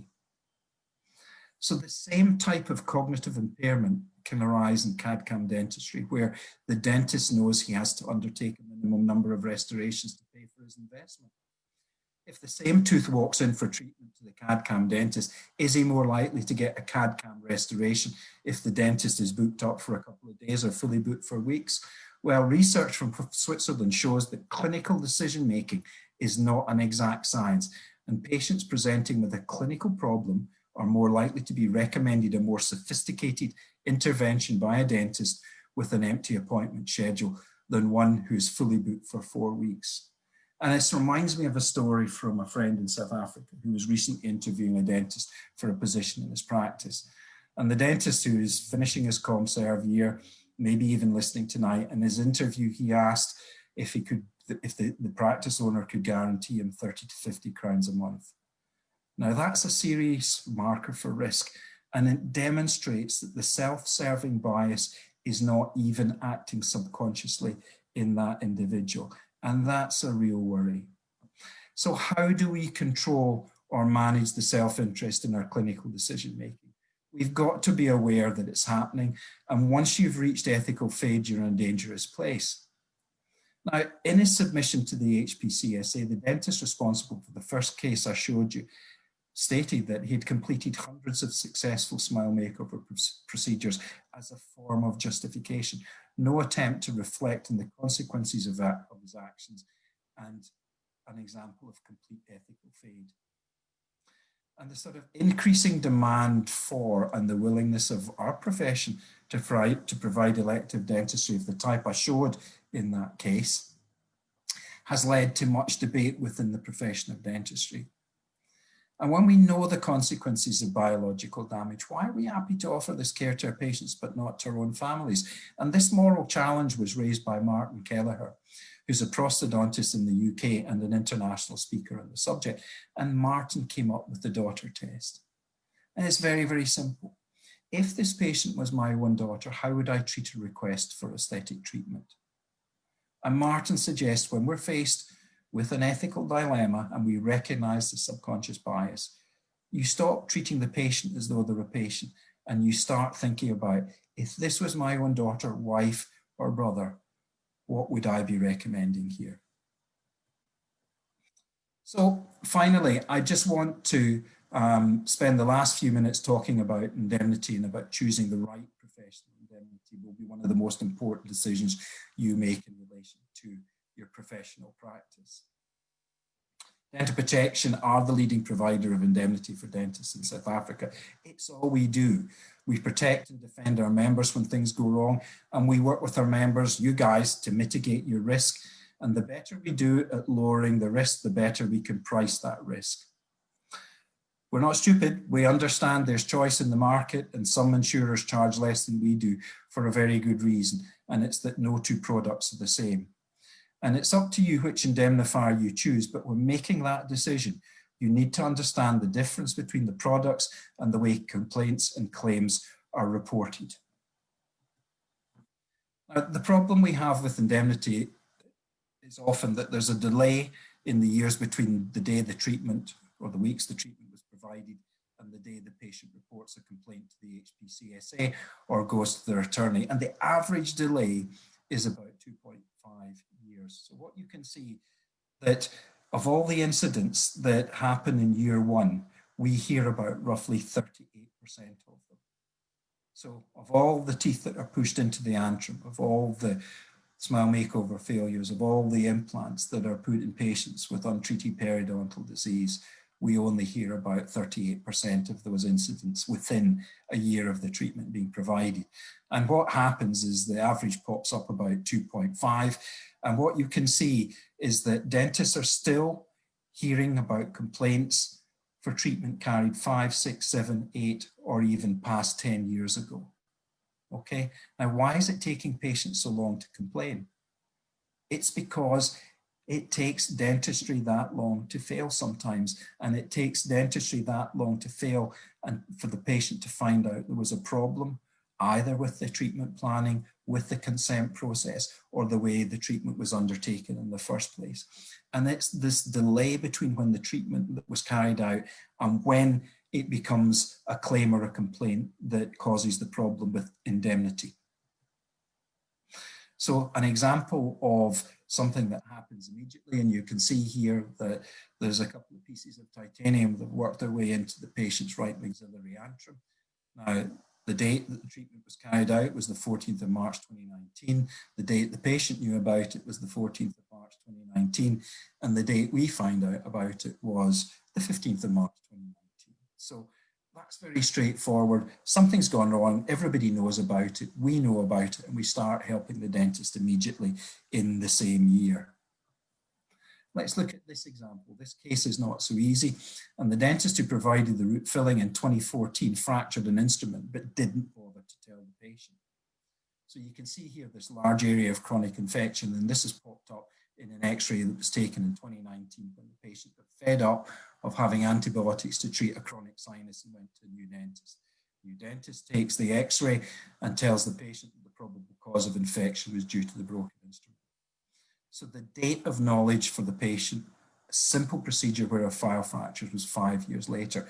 And a lot could have happened to you as a dentist in that time. You might have retired, you might have had a career change, you might have gone back to work in the state sector. But as long as you had an occurrence-based indemnity in place the day you broke the file, you can continue to request assistance with dental protection, even if you cancelled your indemnity the day after the incident. And this is because we provide our dental members in South Africa with occurrence-based indemnity. And it's this indemnity that covers the occurrence of the event. The alternative product, which is primarily insurance-based, is called claims-made indemnity or insurance. And in the circumstances of this particular case, the claims made policy in place at the time of the incident would have to remain active and paid up until the matter was reported to your insurer in 2019. So if you'd stopped working for whatever reason in 2016, you would still have to continue paying the claims made insurance or buy a product called run-off cover if you can get it from the insurer. The reality is that the cost of risk is the same no matter where you buy your indemnity from, and you end up paying the same in the long run, even if the claims made product is cheaper at the start. And it's a situation you all need to understand, but you all need to decide if there's any other product that matches us for experience and has the same commitment to mitigating your risk. We're a member-owned mutual and not-for-profit organisation, and our purpose is to protect the careers, reputations and financial interests of our members, and we do this in a number of ways. So this slide just gives you a quick idea of the type of work we do protecting our members in South Africa.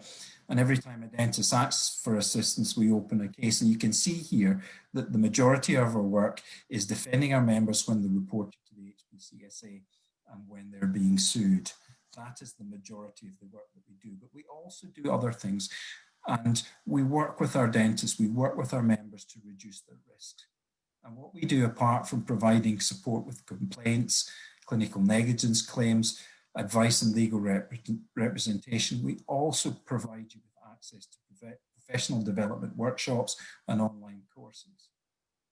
We provide you with dental legal advice. We can help you with unwanted media attention. Nowadays, patients love to go on social media and complain about their dentist, and we can help you with that.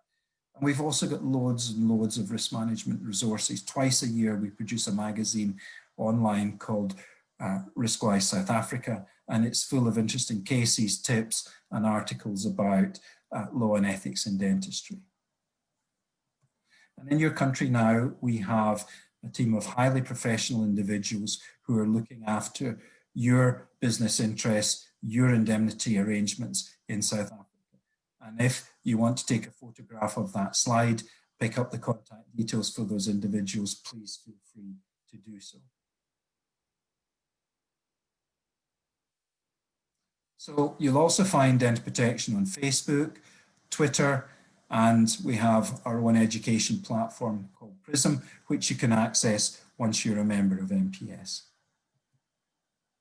And finally, just a thought as you head out into the profession of dentistry.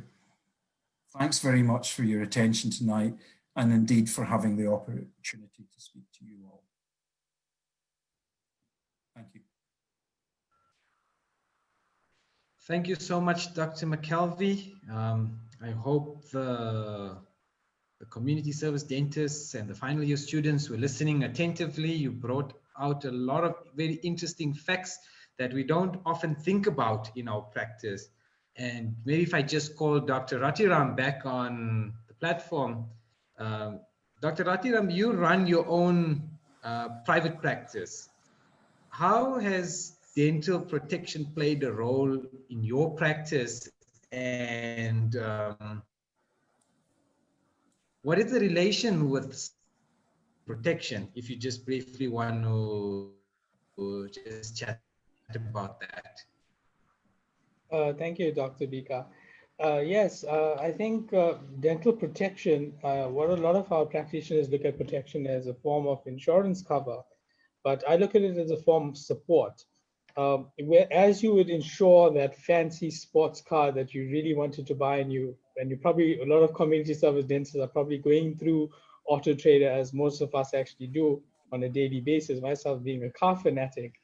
We also need to look at ensuring ourselves as professionals, as practitioners. So we earlier spoke about financial security and taking on investments so we can ensure a degree of financial insurance, but we also need to ensure ourselves as professionals. And one of the things that I take my hat off to dental protection is that the amount of support that they give. They don't just cover you in a time of need, but they also provide workshops. Unfortunately, with the COVID scenario, we're not having contact workshops, but I was lucky to actually attend quite a few of the workshops. I even remember the one workshop was managing difficult interactions. And workshops of that essence actually develops the younger practitioner and even the more mature practitioners. You know, we never stop learning new things, and we in a new era now, very much an era of social media frenzy, and a lot of us are going to be learning a lot of new things. So whenever I address my fellow colleagues, I never would like to address them as a young dentist or as an old dentist, but as a dentist. Because believe it or not, a lot of mature practitioners also have learned quite a bit from tonight's webinar. I'm quite confident of that.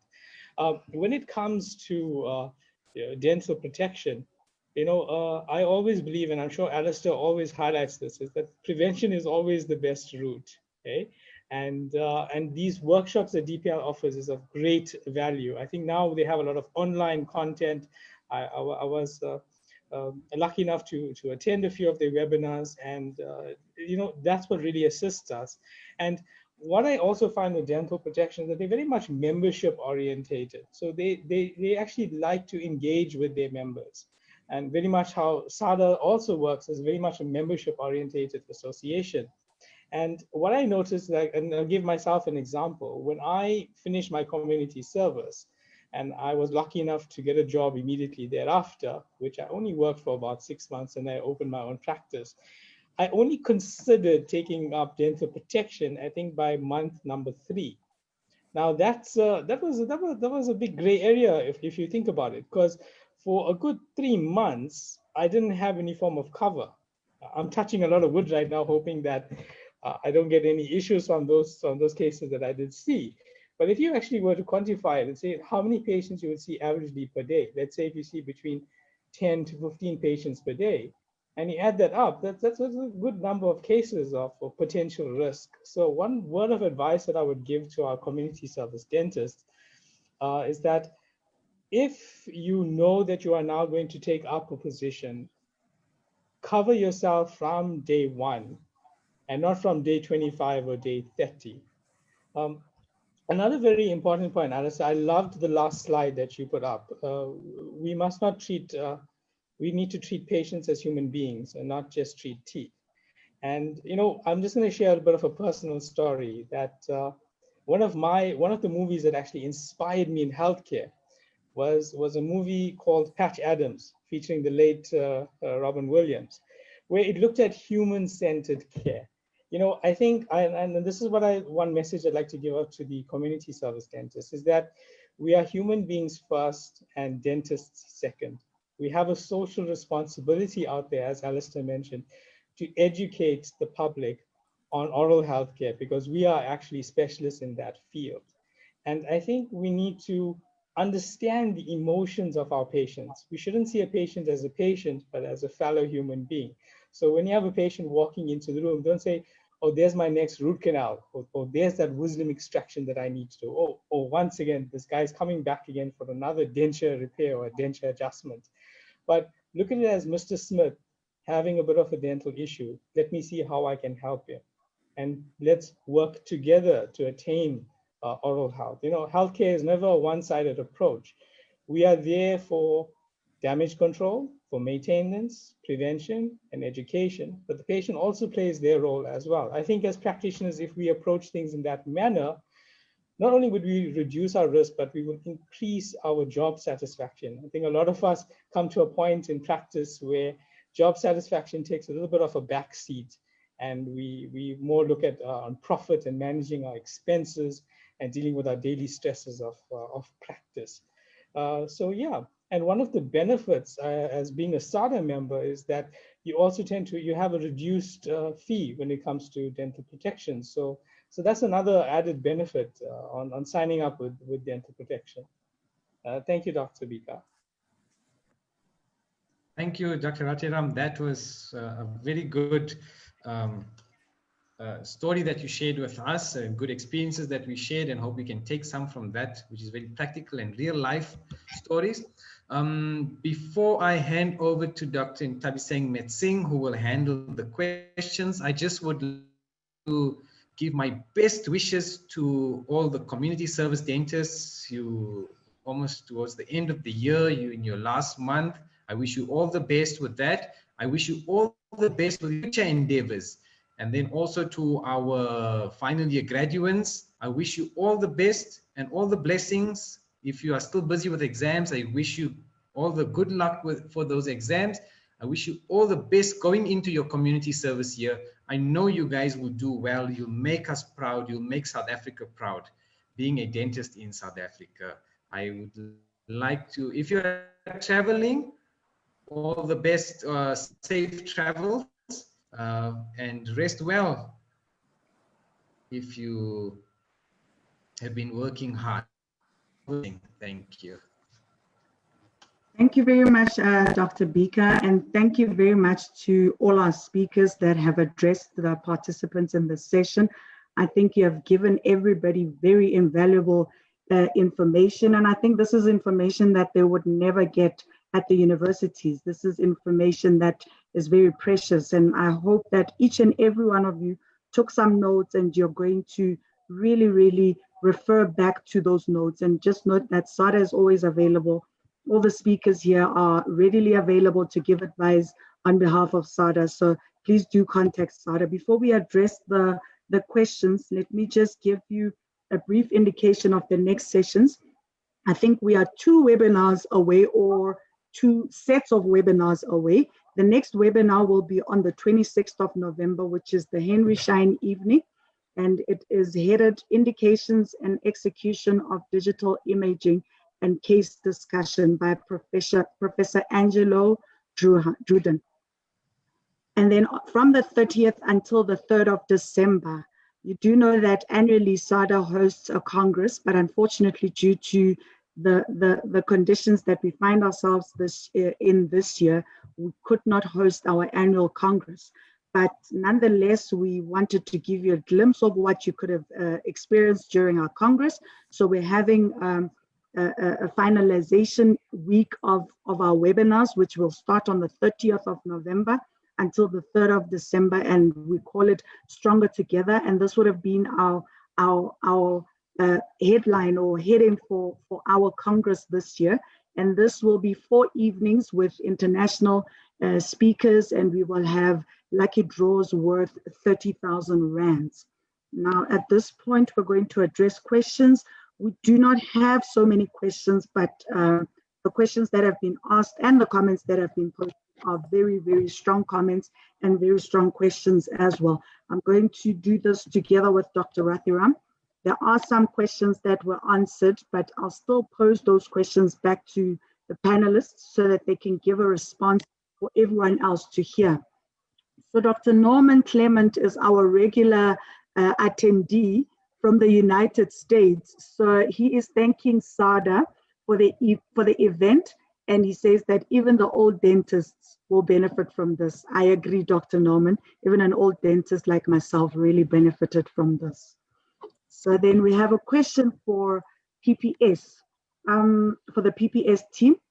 What about the tax implication of savings over a long time or over a long term?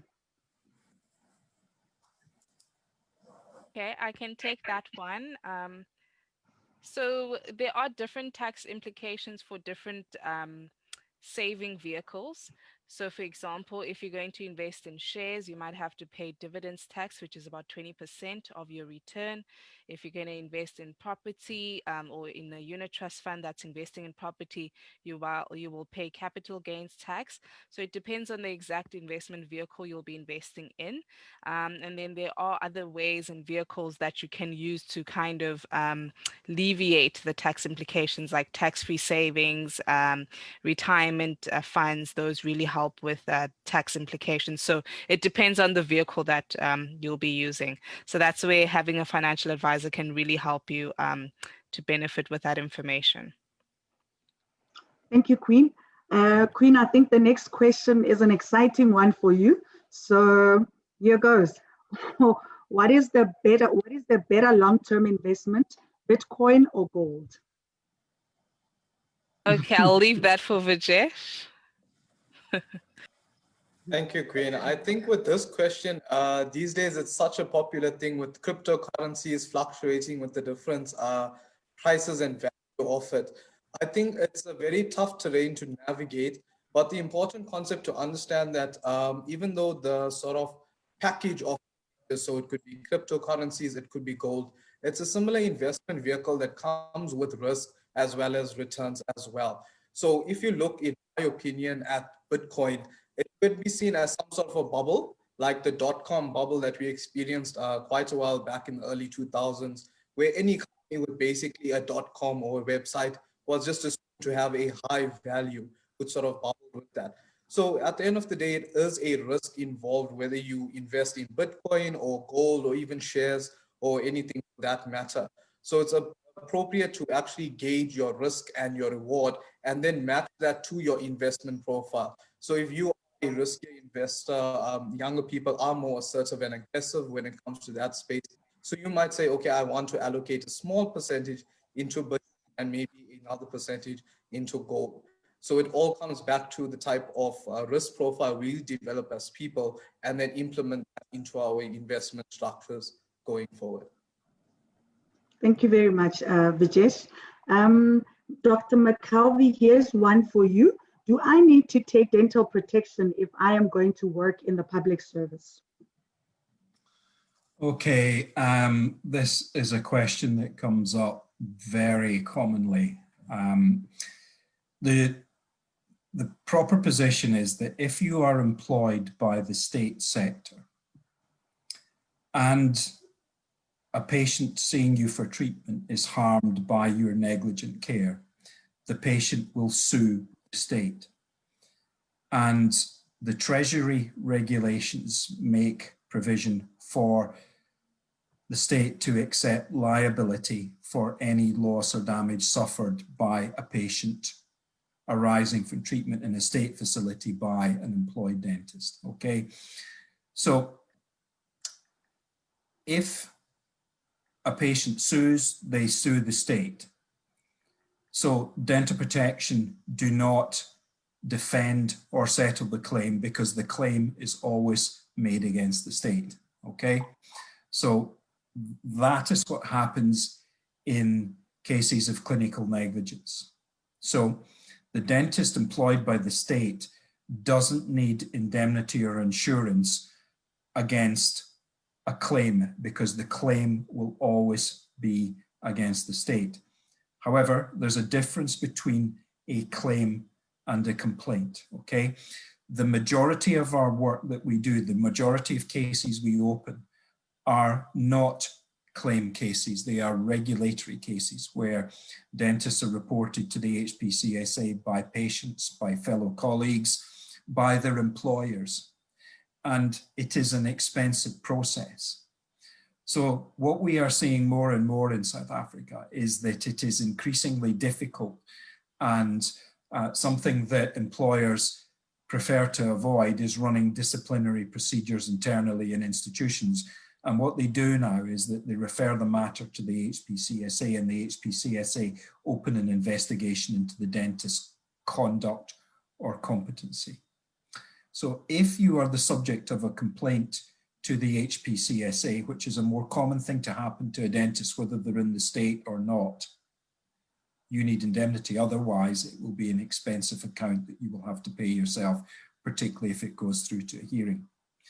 I didn't have enough time to list all the other benefits of membership, but every benefit of membership is available at a much lower price to those dentists who work in the state, and it includes cover, protection, and assistance with anything other than a claim, any other issue that arrives in your professional practice other than a patient suing because the patient was treated by the state and the regulations say that they must sue the state and the state must settle the liability on behalf of their employees. So I hope that makes it very clear. We want dentists who are working in the state sector to take out indemnity because they need it, but they don't need it if a patient sues for negligent treatment they've provided. They do need it for everything else.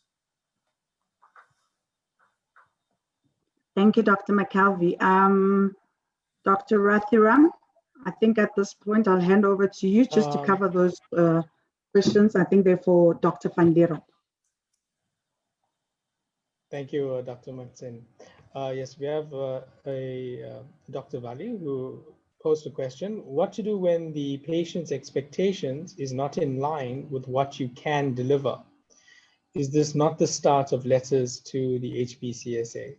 Dr. van Lierop? Thank you. So am I correct in understanding that, let me put it to you this way, as Alistair had put through his great presentation, everything we do within planning treatment for our patient is based upon what is the right thing to do for that patient in their current scenario, whether the patient accepts treatment or not. Your role as a clinician is to help identify and to try and manage the risk for the patient going forward in their own life. So we're there to support them and to build a journey for them within their dental environment. When it comes to treatment options, the treatment options you give should always be geared to what is correct for that patient in that environment. Whether the patient is ready for it or not, that is their choice. I always tell them, I've said this before at a bridge meeting before, we need to understand that the treatment and the work we do for patients are there to support them. If a patient doesn't want any treatment, it is not your fault. It's not for you to try and carry the blame. The patient needs to understand what the risks are involved in not continuing with set treatments. And we should never own the problems that are our patient's problems. Those are the patient's problems. Your role is to support and help and guide them to come to solutions and get the best possible solution for them in their clinical environment. So don't own their problem, make the patient own their problems. Your role is to support them. I hope that kind of solves that dilemma. I think it covers it quite detailed and quite well. We have an anonymous. I'm finishing my community service and will be joining a private solo practitioner as a locum. Would I have to apply for my own practice number? Would that be for me to answer? I think Dr. van Lierop, this is, I think it's a practice management question. I think, yes, you may answer this. I've never had my own practice number, and I've practiced for 20 years.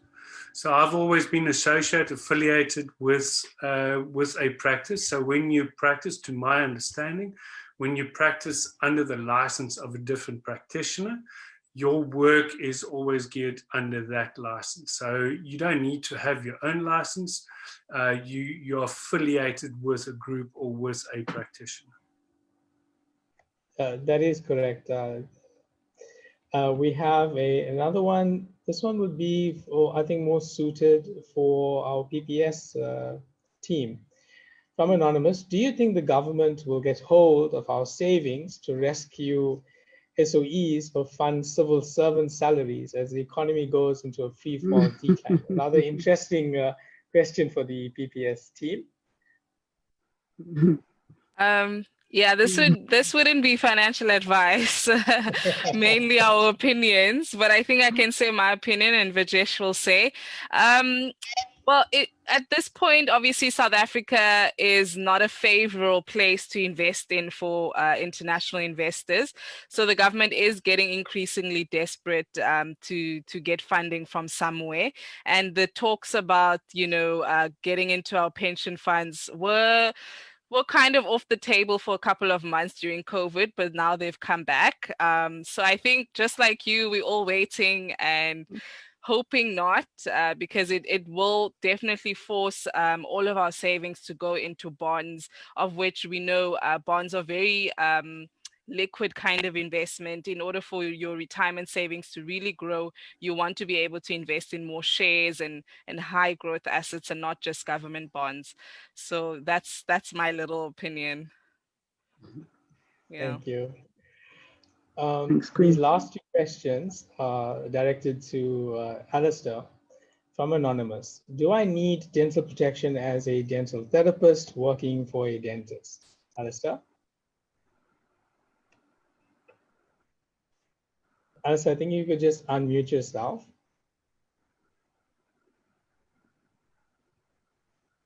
Thank you, Sudhir. That's the first time I've done that tonight, so my apologies. What I was saying is I think I could probably talk about the next hour about this, but the short answer is a dental therapist is still an independent practitioner. However, it depends very much on the employment relationship in the practice as to whether the patient will sue the therapist or will sue the practice owner.